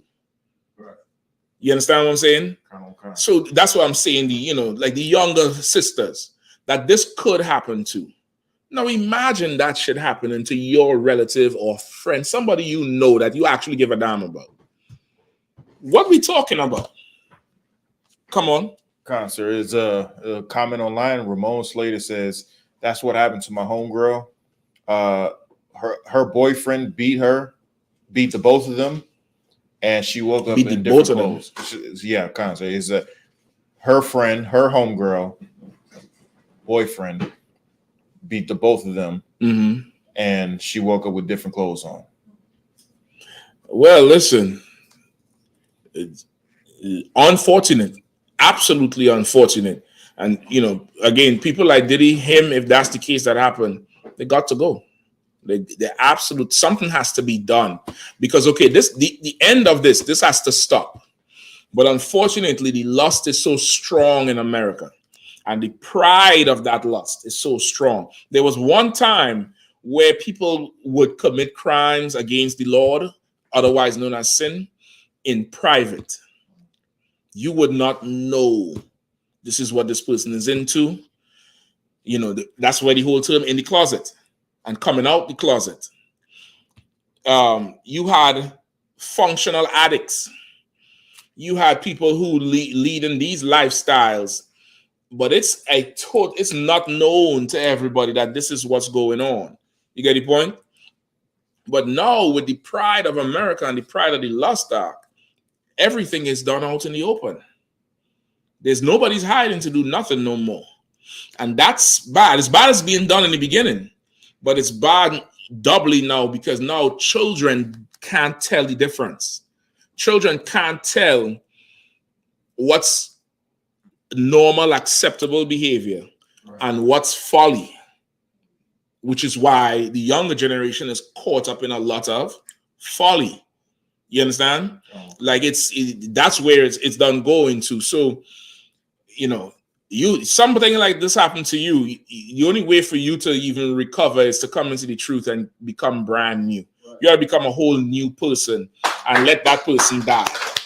Let that person die.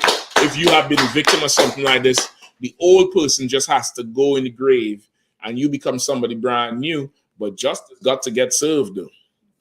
Justice got to get served. Justice heals. It helps. Let me get some more. Okay.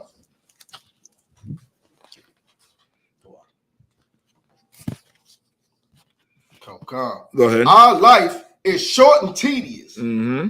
and in the death of a man, there is no remedy. Mm-hmm. Neither was there any man known to have returned from the grave. Go ahead. Verse 2. For we are born at all adventure, Mm-hmm. and we shall be hereafter as though we had never been. Mm-hmm. For the breath in our nostrils is as smoke, and a little spark in the moving of our heart. Mm-hmm. Verse 3. You understand? So he's saying, listen, we here for a short time. We're here right now in all adventure. Everything got to be an adventure. And then we're not. And when we're not here, nobody ain't going to remember we're here. So with that, let's just go live it up. Keep going. Come. Verse 3.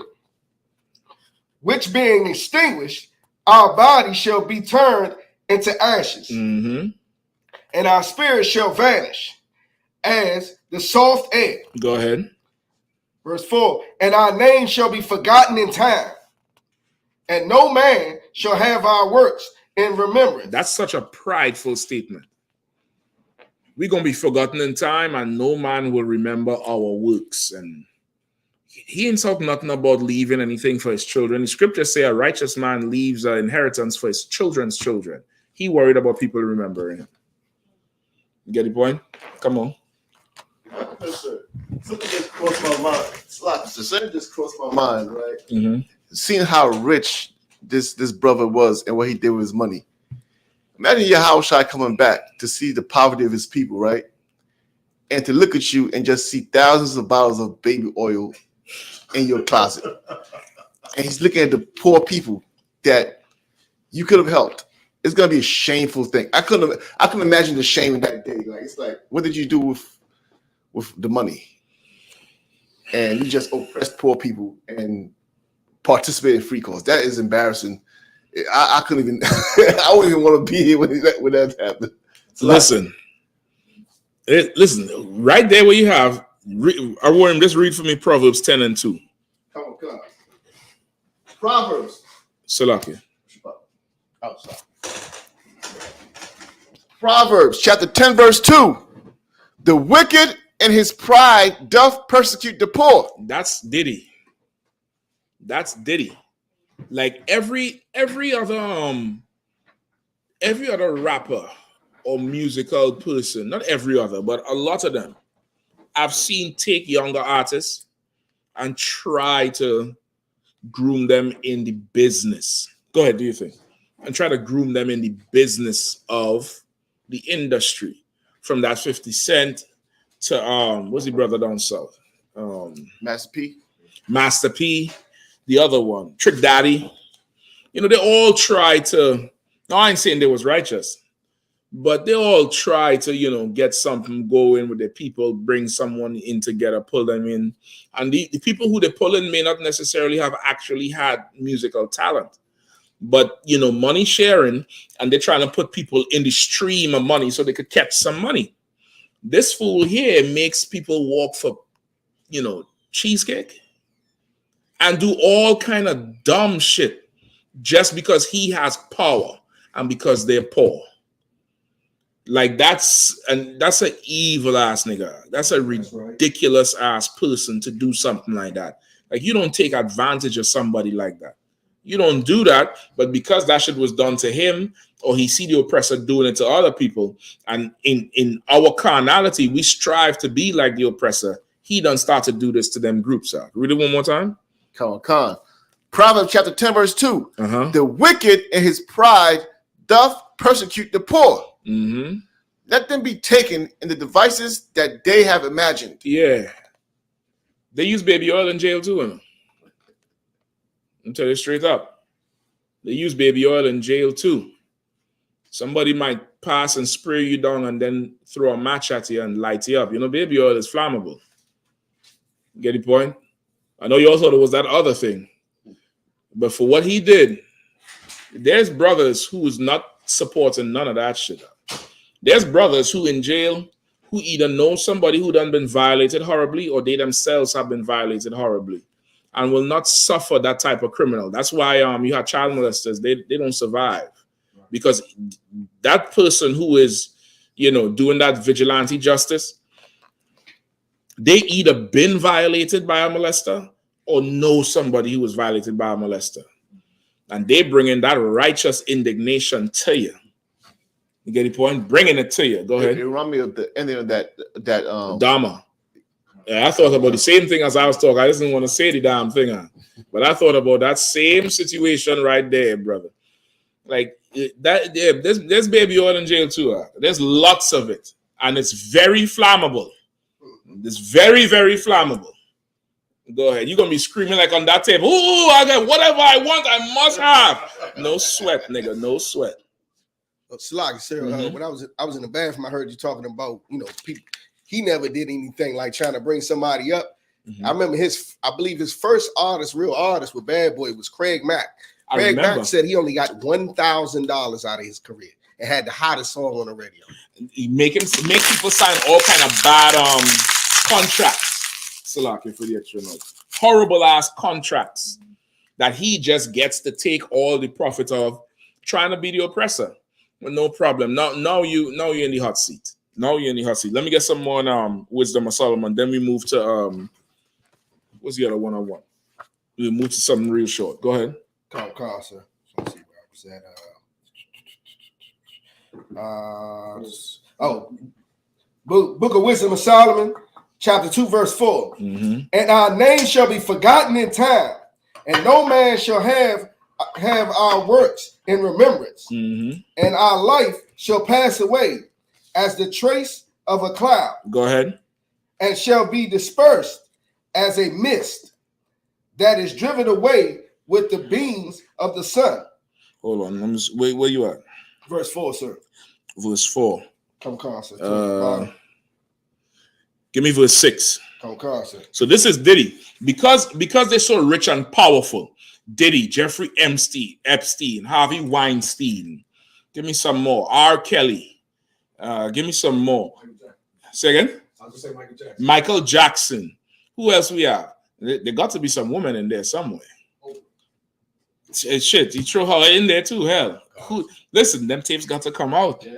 I know them tapes got to come out because I keep hearing them stars talking about the time at Diddy parties and who they saw and who was there and who came up to them. So there got to be some woman up in there. Go ahead. It's like just reading verse 4 remind me of the Tower of Babel. They said they was trying to make a name for themselves. You know what I'm saying? So they be remembered. And it started off saying the ungodly do this. Hell yeah. Hell, and it comes with pride. That pride would make you try to be more than you are. You get the point? And that's something that as you work in the truth is not designed for it, but if that's what you're on, the Lord is going to use you accordingly, if that's what you're on. But the truth is not designed for that. The truth is designed to give God the glory. You get the point? The glory must belong to the Lord in anything you're doing. You just in here a tool, a vessel. You know what I mean? You working for him. Go ahead. So, just thinking about these Diddy freak offs. It sounds like it's some a copy off of what's been going on in the Playboy Mansion. From what I understand, all that stuff. Well, it's the oppressor's life. That's his way. His way is, we're gonna read about it here. What you just talk about and Diddy stuff is right here. I read part of the first thing with Cassie. They said this one is have Cassie and then some. They said they couldn't believe. They said this ain't the news. They know everybody has two sides, but they never thought he had such a dark side. Damn. And you know his defense. I think a warrior Monday on Mike. His defense, they're trying to say that he's not guilty of none of this. All this was consensual. So he ain't even saying this thing did not happen. He trying to say everybody was with it. Okay, did he? I find it weird also, sir, that devil Ben Affleck just recently divorced J-Lo. He don't want nothing to do with what's about to happen right now. He probably asked her. He said, listen, hold on. XYZ, you know? And he just like, all right, I'm distancing myself from that shit. Let's continue. Verse 6.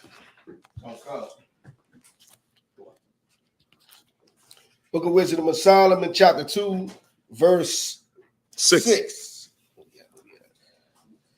Come on, therefore, let us enjoy the good things that are present. Read it again. Come on, therefore, let us enjoy the good things that are present. Right, give me a good picture of Diddy up on the screen too, Bakash. All right, go ahead. Come. And let us speedily use the creatures like as in youth. Right? That's what a evil, wicked man would say. Right? The philosophers have a word for this type of behavior. Anybody know what it is? Oh, I don't know, philosophy. Sound like pedophilia. No, this is not that. This is definitely not that. It's not saying it's any different, but there's a word for this. Read it again. Come, Carson. Verse 6.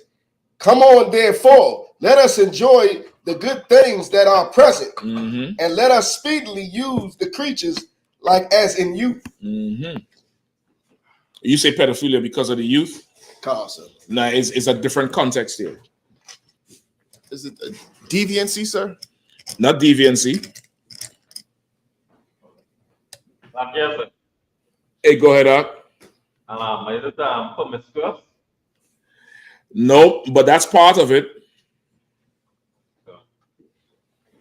Anybody else?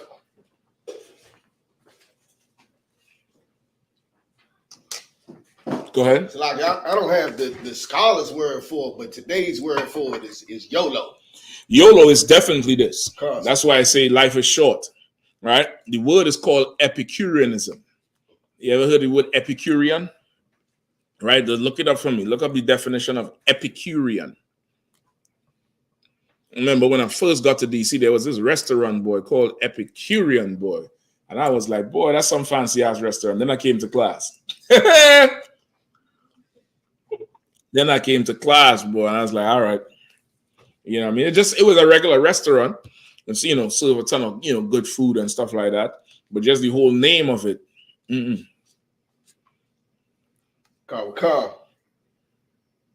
Epicurean, a disciple or student of the Greek philosopher Epicurus, of or concerning Epicurus or his ideas. Let me try to get those. No sweat. Or look up Epicureanism. I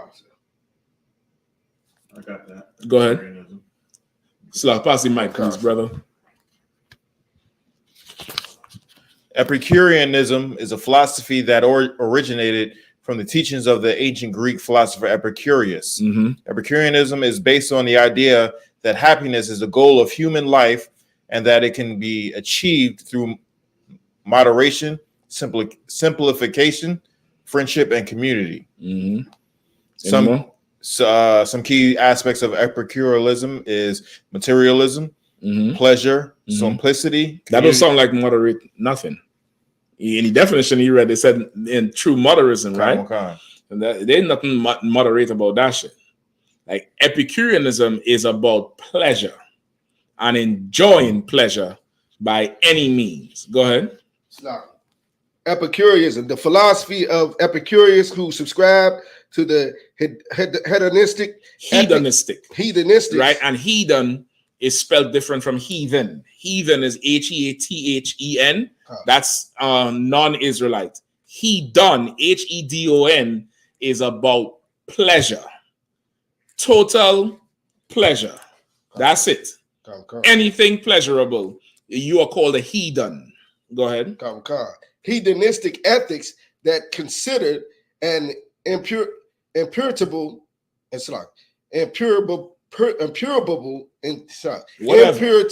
nasty shit. Nasty oily shit. Go ahead. Emotional calm. Go ahead.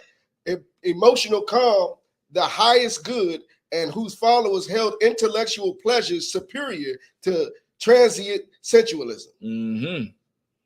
Right? They held intellectual pleasure superior to transient sensualism. It evolved way more than that now. It's about total pleasure, right? And pleasure at any cost. Read verse 6 again. Verse 6. Come on, therefore, let us enjoy the good things that are present, and let us speedily use the creatures like as in youth. Right? What does that mean? It's not the pedophilia when you talk thinking. Go ahead. It's just saying ride? Say again? Ride the creatures? Ride the creatures? What do you mean? Like they enjoying them as their youth? As in youth. So like you said. No sweat. So you want the as in youth part? No, the whole thing. It says, come on, therefore, let us enjoy the good things that are present. Right? Remember, the definition just said they believe in the highest good. Right. So they ain't talking about the highest moral, ethical code, you know. They're talking about, high level pleasures. Lust, high level lust. Not, you go to a club, meet a sister, and you get one night stand, and brothers is, not that shit. We got to plan a freak off. Like a freak off. Like, this is something else. This is not normal. Salaki, sir. Come on now. Salaki, sir, what you're saying is so heavy. Anybody that's ever lived in such a lustful lifestyle would know just the idea. Like, I couldn't imagine just the whole setup of having 1,000 bottles of baby oil. That feeds into the whole spirit of like come look at this. We doing it big over like that. The whole vibe, it's real sick. The psychology behind it, where it's like you even getting off on the idea of just showing how much supplies you got for the freak offs. It's like, yeah, like this is excessive. Right. It's excessive. Like it's over the top. It's absolute excess, and it's excess that there's no end to it. There's no end. It's the end of, go ahead. It's a lot, my baby. With the in youth part, like more so like what's the word? Spontaneous. Like we got to do it as soon as it happens. Have it right now. You onto it. Right? The in youth is talking about the actual violator. Meaning we're gonna use these. We'll enjoy the good things that are present, that here now. Yeah, invite them to the party where they think they're gonna get to meet Diddy, no problem. Come on down. Yeah, skip school, whatever. Come on, leave your husband, whatever it is. Come on down to this party. And you here now. So you're here. Doors locked, drugs is on the table. Nobody leave until sunup. Right? Then, what's he say? And let us speedily use the creatures like as in youth. Saying let us, meaning the ones who doing it, they're going to do this thing like if they were in their youth. You got to go back to your childhood. Right? Some people had a little more issues as children than others.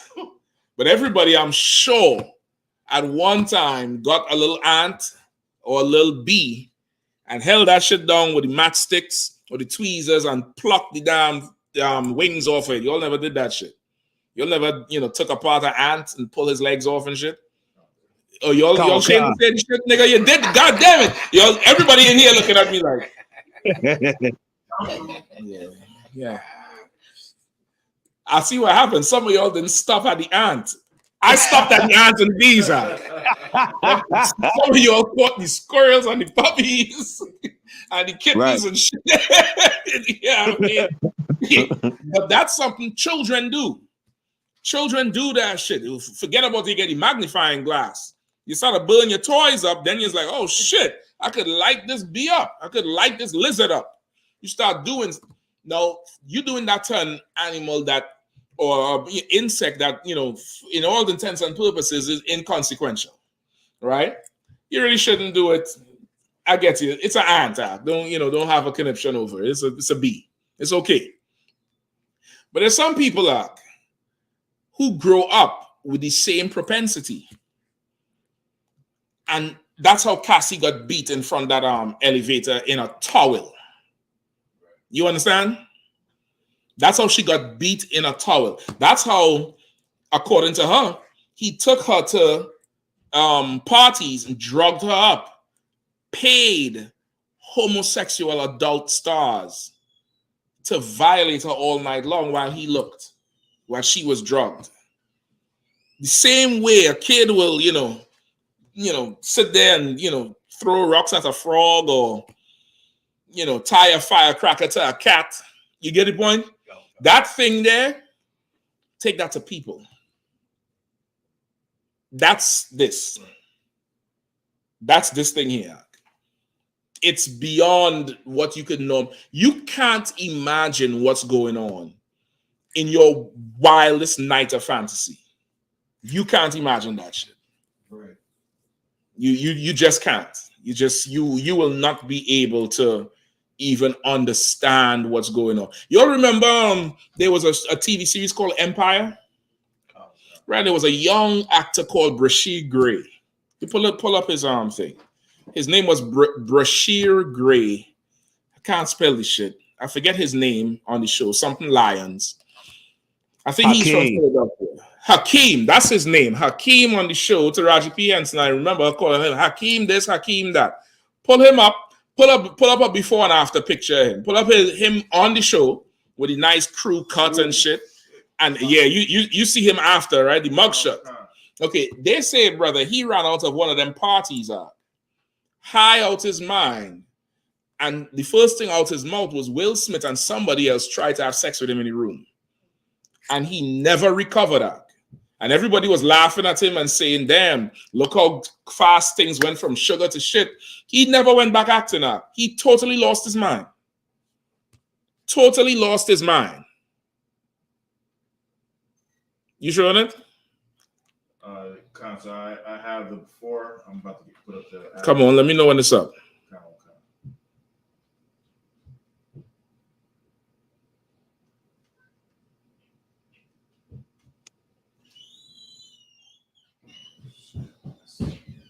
You see them? Yeah, I see it, sir. Yeah, brother. He literally was in the streets running, I think half naked or something. And he said he was in the damn parties. Will Smith was there. That's what he said out his mouth. And everybody saying he high, did not believe in him. Go ahead, worry him and say something now. Shapat? If I could, that brother that they say is crazy now been trying to tell everybody what happened in the Diddy parties. Who's that? This brother, I don't remember his name. Orlando, what's his name? Orlando Brown. He's been saying it, but like people like that, they all say they're crazy. They are a little bit crazy because when they go to these type of parties, first of all, the things they see and along with the drugs that they're being made to take in there has a lasting effect on them. Yep. I mean, but he's still sober enough to tell you exactly what's going on in there. I mean, yeah, he remembers. They remember what's going on, but nobody didn't believe in them. Go ahead. Kind of Slacker. Black Dazzle says, Slacker, sir, I was asked to do makeup for a couple of Diddy's commercials and videos. Damn. My husband said, hell no. Yeah, husband and high. I know you probably was mad with him at the time. You probably was like, we missing out on that good money. Your husband, he knew some, like, women, this is what you all need to understand. Men know something about men that you will never ever understand. You will right. You think not you specifically, sis, right? But in general, women think, and this is because of the women's liberation movement. Women think the playing field is even now, and you deserve a space in a male-dominated place just like anybody else. A man is still a man, and you still somebody he can have sex with. That's the bottom line, and you have to understand that. And many sisters don't understand it, so you better get to a man with understanding that does, so he can protect you from yourself, from the bad decisions that you may or may not make. You get the point? There's certain things a man he already know and understand. He don't want you nowhere close to that at all. At all. There's another scripture I wanted to pull right here, brother. Hold on.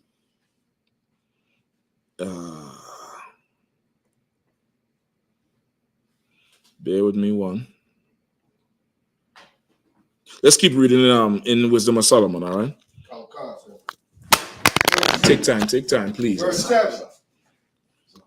Mm-hmm. Verse 7. Let us fill ourselves with costly wine and ointment. Oh, give me Job 35 and 12. That's what I want. Job 35 and 12. Nice and quick. Job 35 and 12. Please. Right? Let the young man read it right here.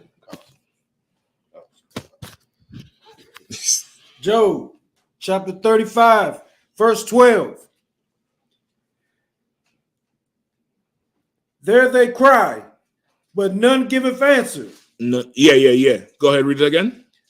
There they cry, but none giveth answer, because of the pride of evil men.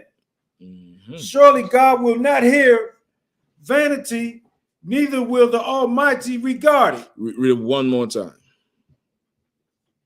There they cry, but none giveth answer, because of the pride of evil men. There they cry, but none would give answer because of the pride of evil men.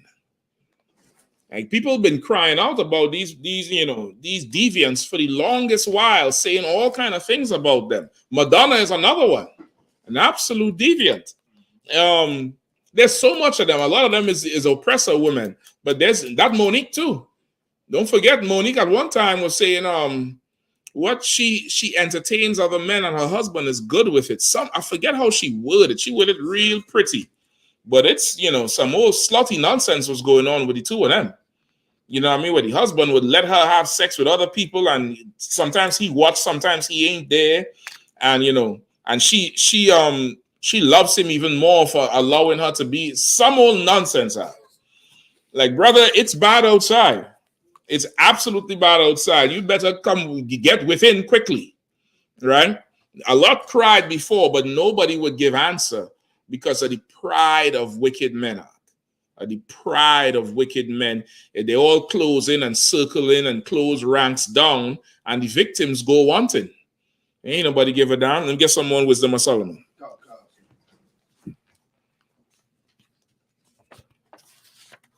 Go ahead. Verse 7. Let us fill ourselves with costly wine and ointments. That's that Ciroc.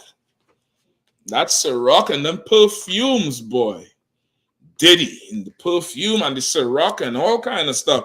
There's some video I watched today with him and that Diana Ross, that heathen daughter she got. And he there and they both drinking, and the drink too strong for her, and then he pull out some oily thing to put slick back in their hair. And two of them talking, and something going on in the background. I don't know. But they got their products and they push it the same way. And it's right here in the Bible. Let us read it again. Oh God.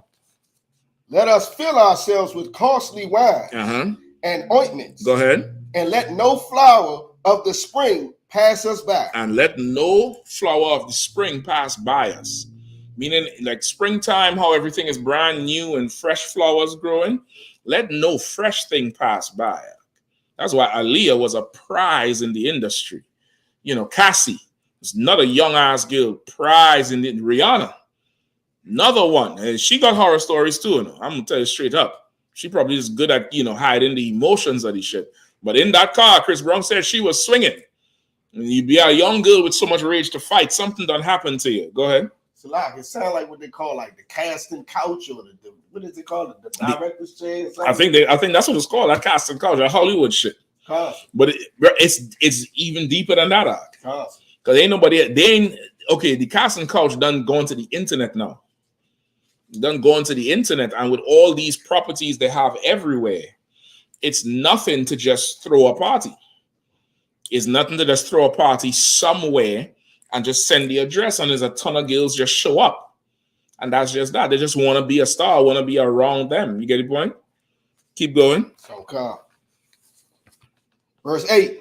Let us crown ourselves with rosebuds before they will be withered. With rosebuds, which means you take the flower, you take the petals off, and make a crown quickly before it dies. Using it up. Just use it up. Use it up, use it up. And when it's done, ain't nobody can use it again. Now, Cassie Gill says she's still going to therapy over shit that happened. And she's supposedly in a marriage now with children, I believe. That's rough, And she a heathen, I don't even give a damn. But think about the amount of black women he done got bored with before he went with these strange women. You get the point? Like he done destroyed a ton of sisters before he went to some heathen. You get what I'm saying? Keep going. Verse 9. Let none of us go without his part of our voluptuousness. Meaning like let everybody go and just go get some and just get it. Go ahead. Let us leave tokens of our joyfulness in every place. For this is our portion. And our lot is this. That's so nasty. He said, let's leave tokens of what? Of our joyfulness in every place. In every nasty, brother. Listen, if you ever meet anybody who works in housekeeping in these big hotels, ask them what a night after New Year's is like. Or when there's a huge concert in town. Right. And they go to that room, brother, and they got to clean that thing up. And the tokens of joyfulness in every place. In every place. You got a UV sun to see everything. It's they're disgusting. They absolutely listen, this is where you ever hear them talk about the Mile High Club? That's where this thing comes from. You on a private plane up in the sky. Well, goddamn, we flying. You could fly your family. Give the Lord thanks for that. Pray for a safe flight. You trying to have an orgasm in the sky. You trying to be up there in the sky to say you did it up there. Right. You disgusting. I told you about the whole space story. That in times past, the damn spaceships, the astronauts just used to let the piss out in space. You could check it out. I ain't lying. Meanwhile, they give you a ticket for peeing on a tree. This nigga out in space just letting the shit out. They'll leave tokens of themselves everywhere. And that's him. That's Diddy. Diddy walked Cassie like a dog, literally. Right. He would walk her like a dog maker. She was the first one with the shaved hair. You remember when they started doing that shave hair? She was the first major one to do it in the industry. I remember it very, very clear. She was the first one to do it. And Rihanna get on it. That whole little punk white girl rock look. That's them. Give me a little bit more and then we move. Verse 10. Let us oppress the poor, righteous man. Go ahead. Let us not spare the widow, nor reverence the ancient gray hairs of his head, of the age. You understand? They don't have no respect for nobody, no kind of value for anybody. Keep going. Let our strength be the law of justice. Say it again. Let our strength be the law of justice. That's how they are. They know they got so much wealth and power. Their strength is in the law of the land. Meaning they got the lawyers and the judges. They got the money to get good reps. Did he just come up with $50 million? $50 million. Google for me, what is the average budget of a presidential candidate? The campaign budget, Salakia. The campaign budget for a presidential candidate.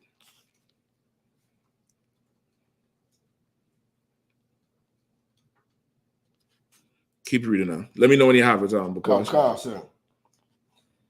Let our strength be the law of justice, for that which is feeble is found to be nothing worth. And that's what he talked about, that Cassie. That Cassie got that ball rolling. I think they started to look into him after her. You understand? He thought he would just bogart everything and just sweep everything under the rug. She came out with a whole damn, mini-series dossier on this nigga ass. And he came up with the money in 2 days, settlement money. In 2 days. Because he thought the law, he could manipulate it. And right now, he's trying to do the same thing. Go ahead. Anything yet? Go ahead. What is it saying? Shapat? Shapat, you want to help him with the mic? Oh, slap.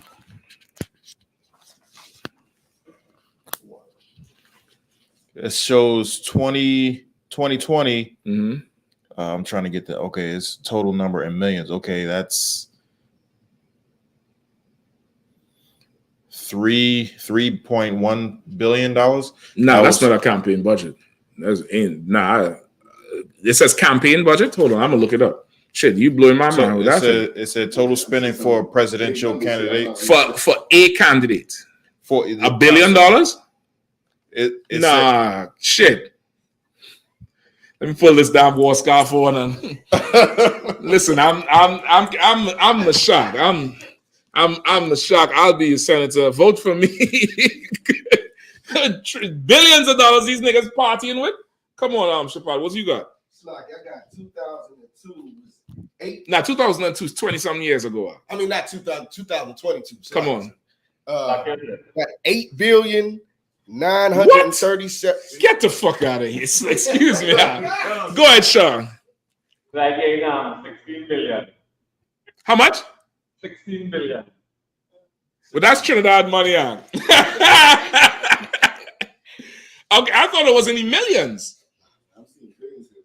For a presidential campaign.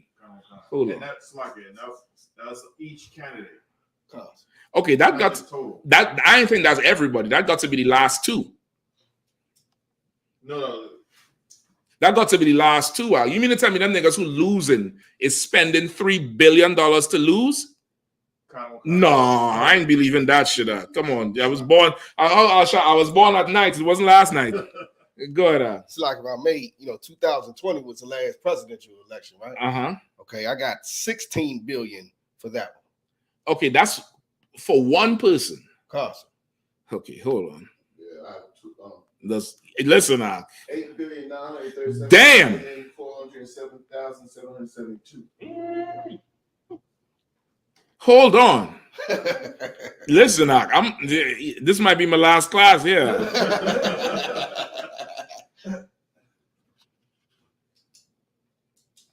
Hold on. If these numbers are accurate, ain't no way, if I could, sir, ain't no way somebody donate that much money to you and you're a free man. Impossible for somebody to give you billions of dollars for you to get in office and you have freedom of speech. Yeah, you don't. Okay, I think this is a collective thing you're all reading here. I think that's collective. I have a total cost of elections from 1990 to 2022. And it gives me by year. Right, that's the total cost of the elections. That's everybody. I'm talking about one candidate. How much does his campaign run? Okay, Google how much did Trump spend on the campaign trail this year?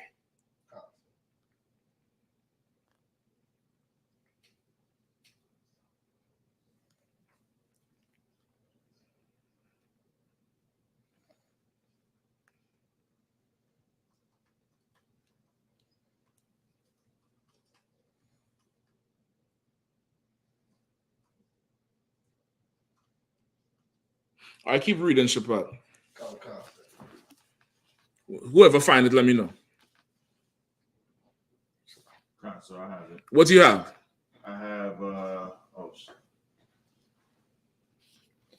I have he raised over 250 million. That sounds a little bit more closer to home. You're trying to make me out to be a fool. If you're realizing, I gotta take you all to counsel. You're telling me 3.something billion? Nah, the white man ain't wasting that amount of money. For that amount of money, if you're a presidential candidate and you could wield the 3.something billion of not your money, you don't need to run. You could just sponsor the president. Go ahead.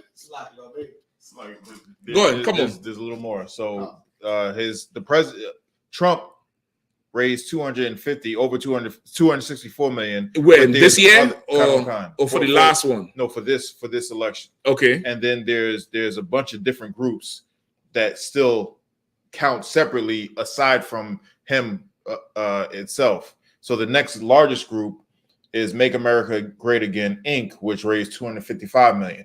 So that's 500 million. And then there's a few more. Okay, I need the specific what they spend on campaigning. I get how much they raise, but what they spend on campaigning is what I want. Shalaki. I did Donald Trump's 2020. Mm-hmm. I did his 2020, and with all the groups and everything, campaign committee, outside groups combined, it was 1,087,909,000. I was about to say, did he spend all your campaign money if you want a black president? But I realized I'm that president of a small country. That ain't even no kind of money. But shit, if he could come up with 50 million in one day, there's no reason we got to be living how we living. You understand? There's no reason. Sorry, anybody else? Let's keep going on. All right. In fact, Salaki, skip me now. Let the young brother read it. All right. Go to History of Susanna. All right. Give me the History of Susanna. All right. And go down to. Okay, just for time's sake, you all could read this whole thing. I want to go through the story tonight, but we can get the time to. Now, Susanna, we'll just get a couple of verses. All right. Start at verse 1. God honorable concert. There dwelt a man in Babylon called Joachim. Joachim. And he took a wife whose name was Susanna, the daughter of Chelseas, a very fair woman, the one that feared the Lord.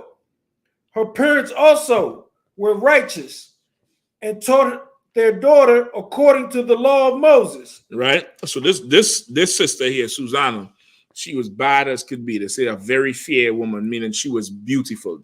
Fair in the Bible or in Old Quaker English means pretty or good looking, not how Esau said with light skin. It doesn't mean that it became synonymous with light skin later on because of the Renaissance with Esau making everything white, pretty, and beautiful. So you got fair skin referring to them.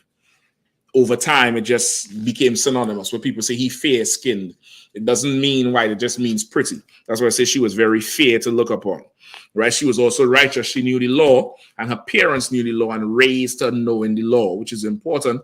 Why? Because to stop this shit with Diddy, you're gonna have to start to raise your kids. Right. You're gonna have to raise your children. Raise your children. There's a whole other account with Diddy, how some girl he was with at the time, she was supposed to be his artist or something. He and the girl fall out. He locked the girl in the house, wouldn't let her out, or some room or something, wouldn't let her out. The girl called her father. Her father come down there to confront Diddy about how he treated the daughter. The story is, according to her, is that Diddy told the father, we're going through a lot to make music. What do you want? You want your daughter safe, or you want her to be successful? And the father lets it go. Like, to stop this, you're gonna have to raise your children. You're gonna have to really raise them. Don't let them grow. You grow them. You get the point? You grow them. Go ahead. Now, Joachim was a great rich man, and he had a fair garden joining unto his house, and to him resorted to him resorted the Jews, because he was more honorable than all the others. Right? What does that mean? To him resorted the Jews.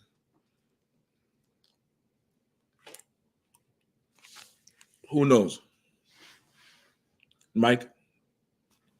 No, sir. Like, is it saying that the Jews went to him for things? Like your last resort? Like they resorted to him, meaning when there was a problem, when there was something they needed, they went to him because he was so honorable. And he was way more honorable than anybody else. So they always went to him. They sought him out. Keep going. The same year were appointed 2 of the ancients of the people to be judges, as the Lord spake of. That wickedness came from Babylon, from ancient judges who seemed to govern the people. These kept much at Joachim's house, and all that had any suits in laws came unto them. Right. So these priests, they was always at his house, right? They're these judges, right? They were always at his house, and a lot of people came there, but they were wicked ass niggas, right? And then they brought the wickedness from Babylon in there, right? The ways of Babylon, right? Go ahead and give me verse 7. Now, when the people departed away at noon, Susanna went into her husband's garden to walk. Go ahead. And 2 elders saw her going in every day. Go ahead. And walking. So that their lust was inflamed toward her. And they perverted their own mind. Right. So they see her walking every day. Hey, any sister, you know what I mean? Once the people leave, she want to go free her mind. She want to walk in the garden among nature and watch the flowers and, you know, watch the birds, watch the grass, smell the grass, just to cool her mind off. She want to go there. And they watching her going every day and lusting after her. I don't think I use this now. They're lusting after her. And they pervert in their minds what they wanted to do with her. Meaning they started, that's why Christ said, if you think on a married woman in your mind, you already sinned. Because the next step is to figure out how you could get with her. So they lusted after her, brother. And one day she went in there to bathe somewhere in some pool. I'm going to skip you all ahead because of time. You could read the whole thing. It's just one chapter. She went in there to bathe, brother, and they looked upon her. And they sought to themselves to have sex with this girl. They wanted to have a threesome with this woman. And they approached her. They approached her after looking at her when she went to bathe. And they told her, listen, we want to have sex with you, and you better have sex with us because we are priests in Israel or judges or whatever it is. They have some high rank. And she refused. Then she said, they told her, listen, if you refuse, we will tell everybody that you had some young boy in here committing adultery with your husband, against your husband. And of course, who will people believe? Will people believe you or us? Because we judges.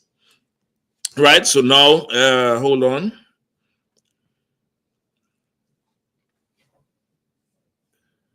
Read verse 20. Behold, the garden doors are shut, that no man can see us, and we are in love with thee. Nasty niggas. Therefore consent unto us and lie with us. Right? They said the garden doors are shut, and there's that we again. They full of demons, or you and you gay nigga. You and a nigga going to go in the same woman. You and him enjoy each other too much. That's right. A little too much, nigga. Them Diddy parties, man. You gotta tell Diddy no. You gotta tell him no.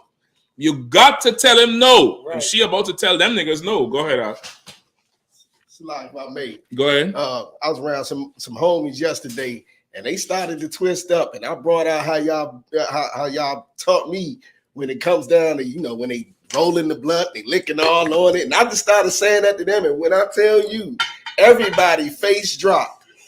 Everybody. They just realized, right? Yeah. He about to lick all on it. Watch. And y'all about to smoke it, and then somebody gonna wet the blunt, and you gonna still smoke it. You know what I mean? And man, they was like, go ahead with that, man. Go ahead with that. Yeah, They still smoke. listen, yeah, well, now they know. Now they know they're part of the LGBTQ community. That's right. Now they know. They didn't know before. They didn't know before. They thought this was just a pastime. Now they realize, brother, you should ask him how his spit tastes. That's what you should ask him. Say, how that man spit tastes. Did it taste good? It was good? Was it wet? That's right. I would advise you to not and stay away from them men, because you will F them men high up and they're all gonna fall on you. They're gonna try to fall on you over spit. Over spit in you might as well just spit in the nigga mouth. You know what I mean?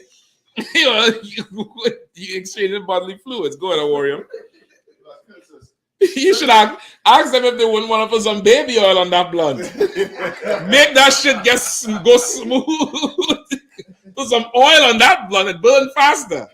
Go ahead. They're saying so heavy because something like that they may see it as nothing, but unintentionally they're grooming themselves for something worse. Some for Diddy. Oh, God. Grooming yourself for that Diddy act. Yeah, I mean, keep reading on. Please, real quick. I don't want to stay too long. Go ahead. If that not, I'm sorry, Salaki, sir. Verse where we at? 21, right? Go ahead. If thou will not, we will bear witness against thee. Go ahead. That a young man was with thee, and therefore thou didst send away thy maids from thee. Then Susanna signed and said, I am straitened on every side. Right. So now they come to her with this. She said, listen, man, if you don't tell us, if you don't open out, if you don't skin that thing out for us, we're gonna tell everybody we caught you in here with a young man. You know what I mean? Everybody gone and you committing adultery and they're gonna destroy your reputation. And Susanna sighed. She's like, boy, shit is bad. I'm straightened on any side. Straightened is like you're in a bind, like a straight jacket. Like how a straight jacket bind you up. Like she's straight on every side. She can't run from one because she go on one side is the other's two. It's like she ain't got nowhere to turn. Go ahead. Go ahead, Art. 22. Then Susanna signed and said, I am straightened on every side. Go ahead. For if I do this thing, it is death unto me. And if I do it not, I cannot escape your hand. Right. She caught between the rock and the hard place. Because if she do it, she know the Lord gonna kill her for doing it. And if she do it not, now she had to fall into their hands with all the lies. And who knows how the hell that shit could go. Go ahead.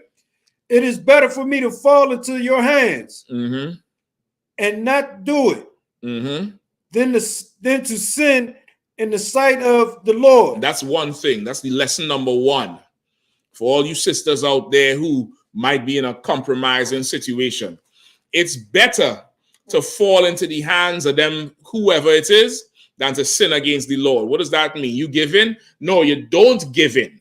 You don't give in. That's what it means to fall into their hands. She didn't want to give in to them. She rather, face them than face the Lord's judgment.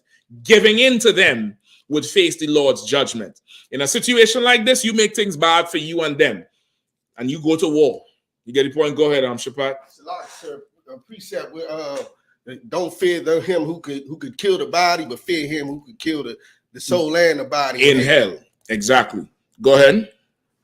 With that, Susanna cried with a loud voice, and the two elders cried out against her. Right. So with that, she told them, she's like, listen, I ain't sleeping with none of you nasty ass niggas. Sound like one of them sisters who would stand up against this sister. She sound like she a UPK sister, and them two niggas sound like them purple Solomonites, boy.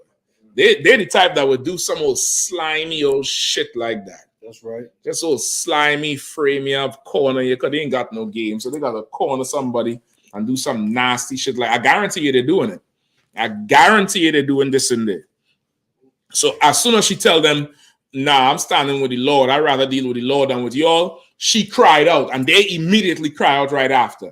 So it's a matter now who calling first, right? So after this now, they had a whole council, because people come running, the guards come running, they give their story, and of course, they judges. She's a man's wife. Now we had to try the case. Now it's a council. And for a sister especially if this is not true. It's supposed to be shameful either way. But if this is not, if she's innocent, even though she's innocent, it's still something she don't want to go through because of the allegation. The allegation, like for brothers, it would be the equivalent of somebody calling you a child molester. You get the point? And so there's some things that just don't leave you if you called it, even if it's not true. So it's the whole shame of it. And she would say, I'd rather go through all of that than face the Lord. So they had a whole council with it. And in this thing here, you would see where they split the two of them up and they got one account and got the other account and was able to establish it. Because why? Them judges gave their account and the council heard it and they was damn near siding with the judges. And then one young brother called Daniel, this is where the prophet Daniel got his start. Daniel got up and said, I'll wash my hands of this because something like this in Israel should not be done. This ain't right. And he spoke up in the council, which is what happens in a council, which is why the council of the Lord is not for a coward. Right. It demands some sort of courage because of the repercussions that could come.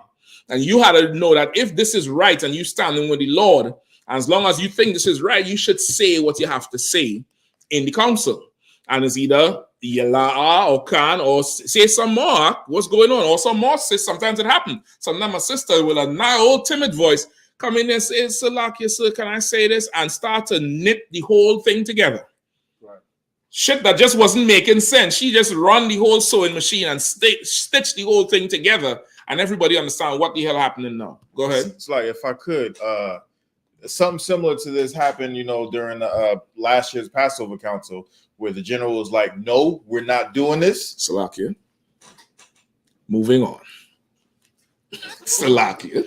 Because you just trying to derail me tonight. Huh? I get you. That is an example for everybody. Huh? Go ahead. Salakia. Come on. What's the precept, if I may, whereas if a woman is accused of adultery and she clean up and then they take the rag and pour it into one glass and she drink it. Mm-hmm. You could look it up. It's look up sweep up the dust of the temple. Look up the sweep up the dust of the temple. You could find it. No, that's what the priests do. Don't go make nobody do that in a Shabbat. They're gonna say, it's in the Bible, bitch. Drink. Gulp, yes, all of it. You get the point. Don't do it. Salaki. Go ahead, No sweat. Where we at? Right, Salaki. So now Daniela, he stands up. Just say it where it is. Matthew 10 and 14. No, I think it's somewhere before. It's somewhere in the Old Testament. I know what he's talking about. Dust of the is it in Matthew? Sweep up the dust of the temple. I think it's in Deuteronomy or Leviticus or something. No sweat. That's what you want. All right. So now Daniela get up, split the two of them up. They go, get the story from one, get the story from the other. And because of what he did, they was able to find out that them priest was lying, and they put them to death because of what they was trying to do. All right. Now, give me verse 52. This here is for Diddy because of everything he done did and escaped justice and then violated people so much. People who didn't have power, people who didn't understand the Lord. The Lord is a refuge, is a safe place. The Lord is a defender. If you would stand with him, and that's most of the problems we have as a nation, where we can't go seek justice because we dripping in, folly. Right. We dripping in something that we know stinks. But this is the good thing about it. You could turn from that any day. You could turn from that lifestyle any day, from whatever you're into, as long as you don't go back. Now, if you turn Monday and you go back Tuesday, then you deal with whatever comes your way. But sometimes, brother, Satan, like the scripture in Revelations 12, it says, now that thy accuser has fallen. Your accuser is Satan, and Satan is reminding us daily that we ain't shit and we ain't never gonna be nothing, and you still this and you still that, when the Lord trying to free you from them demons out. He's trying to free you from that shit so you could stand up and rule and bring judgment, which is why that question you asked earlier. You're gonna have fake Israelites that are gonna come and say what? You can't rejoice in your brother's demise. And yeah, he did this, but he's still our brother. That's your brother, nigga. My brother's on the corner with me. That's right. My brother's in Hebrew Academy with me. I don't know about who the hell is that shit. That's your brother, nigga. That's probably going on in there with y'all. Them GMS niggas used to talk on the damn corner about sharing prostitutes. Buying prostitutes all weekend long. They in some room and one of them, and he was in there and one of them told him, shh, don't talk about that. I got the tape if y'all think I'm lying. I ain't lying. I got the backup. I got the backup for the backup. I got the witnesses too. You know what I mean? They into that type of shit. So of course that would be your brother. That ain't mine. That ain't mine. My brothers ain't doing no shit like that. I can tell you that flat out. They ain't doing nothing like that. So of course, this is Diddy here. Give me verse 52. So when they were put asunder one from another, he called one of them and said unto him, O thou that art waxing old in wickedness. O thou that are what? That are waxing old in wickedness. Get me that picture with Diddy with them gray hairs.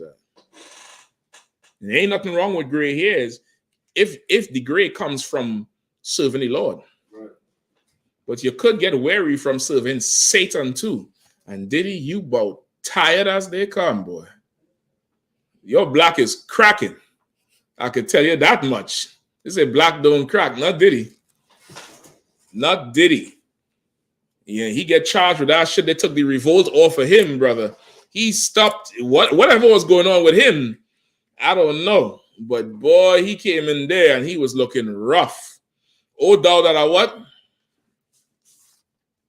That are waxing old in wickedness. Uh-huh. Now thy sins. No, really like that. No, go ahead. Now thy sins which thou hast committed aforetime are come to light. That's what's going on with Diddy right now. This is really nothing new. What's going on with him? This is really nothing new. Rich men have always done that. Give me diverse lust to a warrior in Timothy. Give me diverse lust, and we're gonna close with that one. This has been going on a long time, and now this is Diddy's just another installment of who have waxen old in wickedness. You know what waxen old is? Imagine like you waxing a car, waxing the floor. You rubbing that thing in, coating, putting it, and you're sweating trying to get that thing shined. You get the point? And rubbing that thing in and compounding it. That's what he's doing over time with all that sin and lust he into. You understand what I'm saying?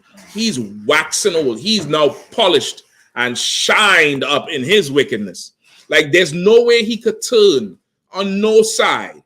Everybody got something to say. Mace got something to say. Craig Mack got something to say. Mary J. Blige them got something to say. That Danity Kane. Everybody he ever worked with, they got something to say. Cassie got something to say. Everybody else coming out with something to say. Because he done built a whole reputation, a legacy on this evil he been doing. He done built it, and now is all his sins that he committed aforetime that he never wanted to leave, never wanted to give up. He done seen the school, he done seen the UPK, he seen Commander Johnny Yahanna, I guarantee you. He done seen it, and he's I ain't gonna never get caught. I'm Diddy. That's right. I'm Diddy, and that's that. No, Diddy, your money can't even save you now. Go ahead.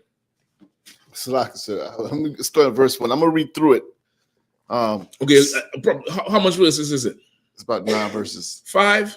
9. Nah, we can't get the whole 9 though. It's good. I get you. Where we at? Timothy? 2 Timothy chapter 3. Okay, hold on. I think I just want, and then my next needs 7. The whole thing is good. No.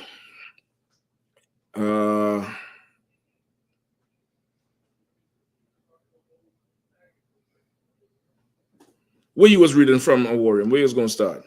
Well, 1 through 6 will be 12. Sir. No, I don't think this is what I want to know. It is. It's 6, sir. Nah. Read 6. 2 Timothy chapter 3, verse 6. For this sort are they which creep into houses and lead captive. No, that's not what I want. Give me 1 Timothy 6 and 9. Not that one. That one is good. But give me 6 and 9. This is for Diddy. The sisters, listen, the sisters gonna get knocked another night out. Because you halfway culpable in this shit here. Because as far as I'm concerned, y'all didn't pull up no fight. Unless somebody say he put a gun to my head and forced me to take drugs. Right. You went in there, you wanted the limelight, you wanted to be a star, you wanted to be part of the whole goddamn thing, and that's what you get. But tonight, you don't worry about it. We had to deal with him. All right? Give me 1 Timothy 6 and 9. 1 Timothy chapter 6, verse 9. But they that will be rich fall into temptation and a snare. Say it one more time. But they that will be rich fall into temptation and a snare. But they that will be rich fall into temptation and a snare. And that's why, brother, count poverty as a blessing. Now, you see that struggle? That struggle that we all go through? Listen now. Enjoy figuring out how them bills get paid. It's like a good science to me these days. I go in there, I go type up, open up the computer. Okay, with this due here, this due there. Gonna get them 50, get them 60. Them niggas gonna wait. You know, F them, they punks. They ain't gonna wait. They gonna call and ask for the money. Well, when can you make a payment, head ass? Never, nigga. You get the point? Enjoy that shit out. Because that's what free people do. We free and we rocking. He got $50 million and won't nobody take a penny. Imagine that. You got $5, 50, maybe 500, and people will take your money. They'll gladly take it. They'll take every penny. He got 50 million and they don't want it. I like my problems, nigga. I like my old poor broke nigga. What Glow says 7 o'clock Friday, and I know broke nigga something. Good. Read on, Hawk. And into many foolish and hurtful lusts. That's for the rich, Hawk. That's for the rich. And listen, this sidebar, I know that young brother just died, that rich homie Quan. But I know when he was poor, he was nowhere close to what he died overdose on drugs or something. OD. Yeah, when he was poor, when he was a struggling artist, he couldn't afford to overdose because he was grinding. Sometimes the Lord don't need you to be rich. Sometimes the Lord blocking your blessing, Christian. I'm talking about you blocking my blessing. The Lord wants you broke because you will destroy yourself if you're rich. You ain't paying tax broke, so I know when you get that million, shit, you ain't cutting 100,000. You're gonna be like, them niggas don't need 100,000. Come on now. You're gonna start to rationalize the tithes, and now you're in a casket. You're in $100,000 casket. I mean, this is not a stab at with Romy Corn. I'm just saying it for everybody to understand. Right. Get it? But I like I like all his shit when he just came out before he started doing the other shit. Get it, boy? Come on. I like everything before he did the Romy Corn dance. Yeah, boy, slack here. Yeah, I mean, even the song was fly though. That was my nigga. We keep reading now. Which drown men in destruction and perdition. Which drown men in destruction and perdition. And right now, Diddy is drowning out. Diddy is drowning. You know, they took his kid's passport too. The first raid, they were sitting down in cuffs. This raid, they take their. I wonder why they take their passport. Them two sons he have as adults in her. Right. They Coombs too. Combs, whatever, fuck. Combs, you know, shit. Jail. Go ahead, Bukwash. It's like I saw a post about Diddy getting arrested. And there was someone commented, it's like, arrest that son that looked just like him, just in case. Listen, it's rough. But he was the one who said he gonna slap anybody who say no Diddy, right? Yeah, you gonna slap him with the baby oil or without the baby oil? Yeah, brother, don't play yourself, man. Nothing in this world is ever worth it. I'm trying to tell you, come up in this truth here and find a real purpose for your life. Find real protection. Find something that's actually real and tangible you could believe in, and fight and build, and you could see it being built. Right. Come and do this thing here, man. You could leave whatever life before. It don't matter how much people you rob. It don't matter if you killed some people. You sisters, you come up in here, you could change your life. It don't matter if you killed babies before. Who gives a damn what you did before? You didn't know no better. You didn't understand shit. Nobody ever taught you. Nobody ever sat and schooled you. But you got to look at the examples that are happening for the road you going down now. There's no way out from the streets, from the radio, from the music, from nothing. But you come into the Israelite school, you can find real purpose and real life, man. Time is short. You'll see what's going on over there in Hezbollah and all them places. Phones blowing up, pages blowing up. Right now, brother, you want to clear. You some Muslim getting your trouble, pull your phone out. Pull your phone out and say, turn the ring on. Turn the ring and say, tell him, do you feel lucky? Yeah, I mean, it's gonna be bad for them. Go ahead, Bakwash. Slayer, there's a quick question. Come on. It's from Fool to Wise. It says, Captain, is it unlawful to eat fat from lawful meats? I feel like that's a trick question. Say it again. Captain, Mm-hmm. is it unlawful to eat fat from lawful meats? So it's a lawful animal. And you're asking me if it's lawful to eat the fat of it? Okay, it's lawful because the animal is lawful, right? That's what he's asking, just to be clear, because he tripping me up a little bit. It's lawful. It's fat is the oil, or cooking butter or something. Right. You get the point? It's like, I don't know what you're asking. I feel like he typed it in wrong. I feel like he was asking if it's lawful to eat the fat from an unlawful animal. That would make sense because of the cooking, the ingredients in certain cooking stuff. Go ahead, Warren. So I came across this question before. The reason he's asking that question is because when you read when they did the sacrifices to the Lord, they burn up the fat.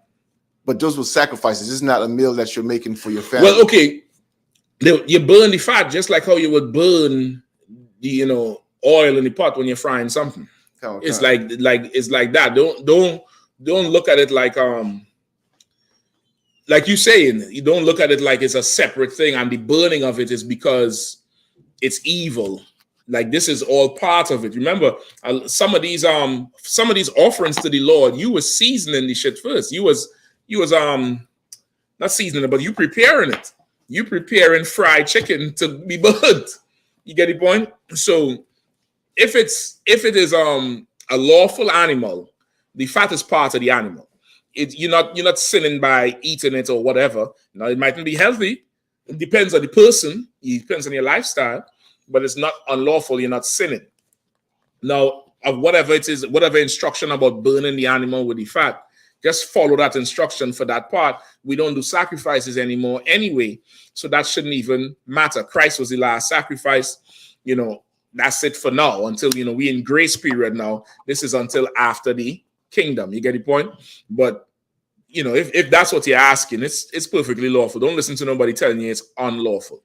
All right. With that, pass the class over to Priest and Officer Shapat.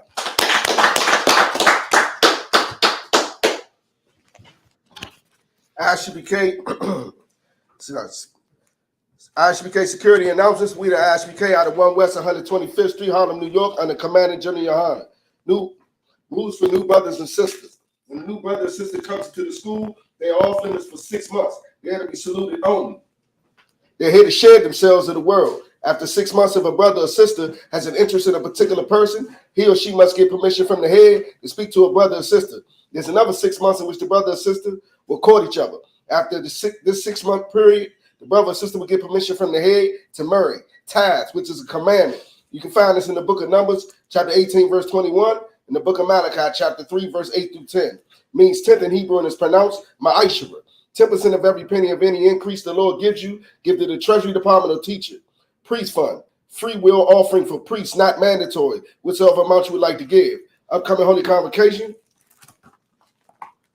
Memorial of blowing of trumpets, first day of the 7th month, Wednesday, the 2nd of October, 2024. You can find this in the book of Leviticus, chapter 23, verse 24 through 25. Also, we have the West Coast Southern County Cookout coming up, September the 26th through the 29th. And after that, we have the down south Houston Cookout, October the 31st through November the 3rd. Also, we have the Lord's annual 56th annual Passover coming up in Atlanta, Georgia on April the 12th, Saturday, April the 12th. Make sure that you get all your arrangements together, book your hotels, get your flight arrangements together, get those glorious garments and gowns together. Mm-hmm. You know what I'm saying? You know how we do it. It's going to be a lot of fun. You got anything else you want to add, sir? Now, pay your tithes. Pay your tithes. Get ready for Passover, as the brother said, April 12th. start getting your Passover fund together. From now, make your, put your budget in place. But above all, pay them tithes, brother. Go ahead. Come. Remind Akim and Akwathi to check on social media such as ISUPK.com, Facebook, Twitter, YouTube, and so on for I.S.U.P.K. events and materials. If a brother wants to be a troop in the school, you should start wearing all black, which includes black boots, black shirts, black pants, black hairband or scarf. And with that, I say I-might-yim, which means to stand. We'll give a courtesy salute to the teacher. In the wisdom of Imam Shabbat, I-might-yim, Barak, Yahanna, Shimmy al-Shabrak, Yahanna, Shimmy al-Shabrak, Yahanna, Saw, which means to turn, since we may stand. I-might-yim. We'll give a courtesy salute to the sister, men of Israel, Imam Shabbat, I-might-yim, Barak, Yahanna, Shimmy al-Shabrak. Yahanna, class dismissed.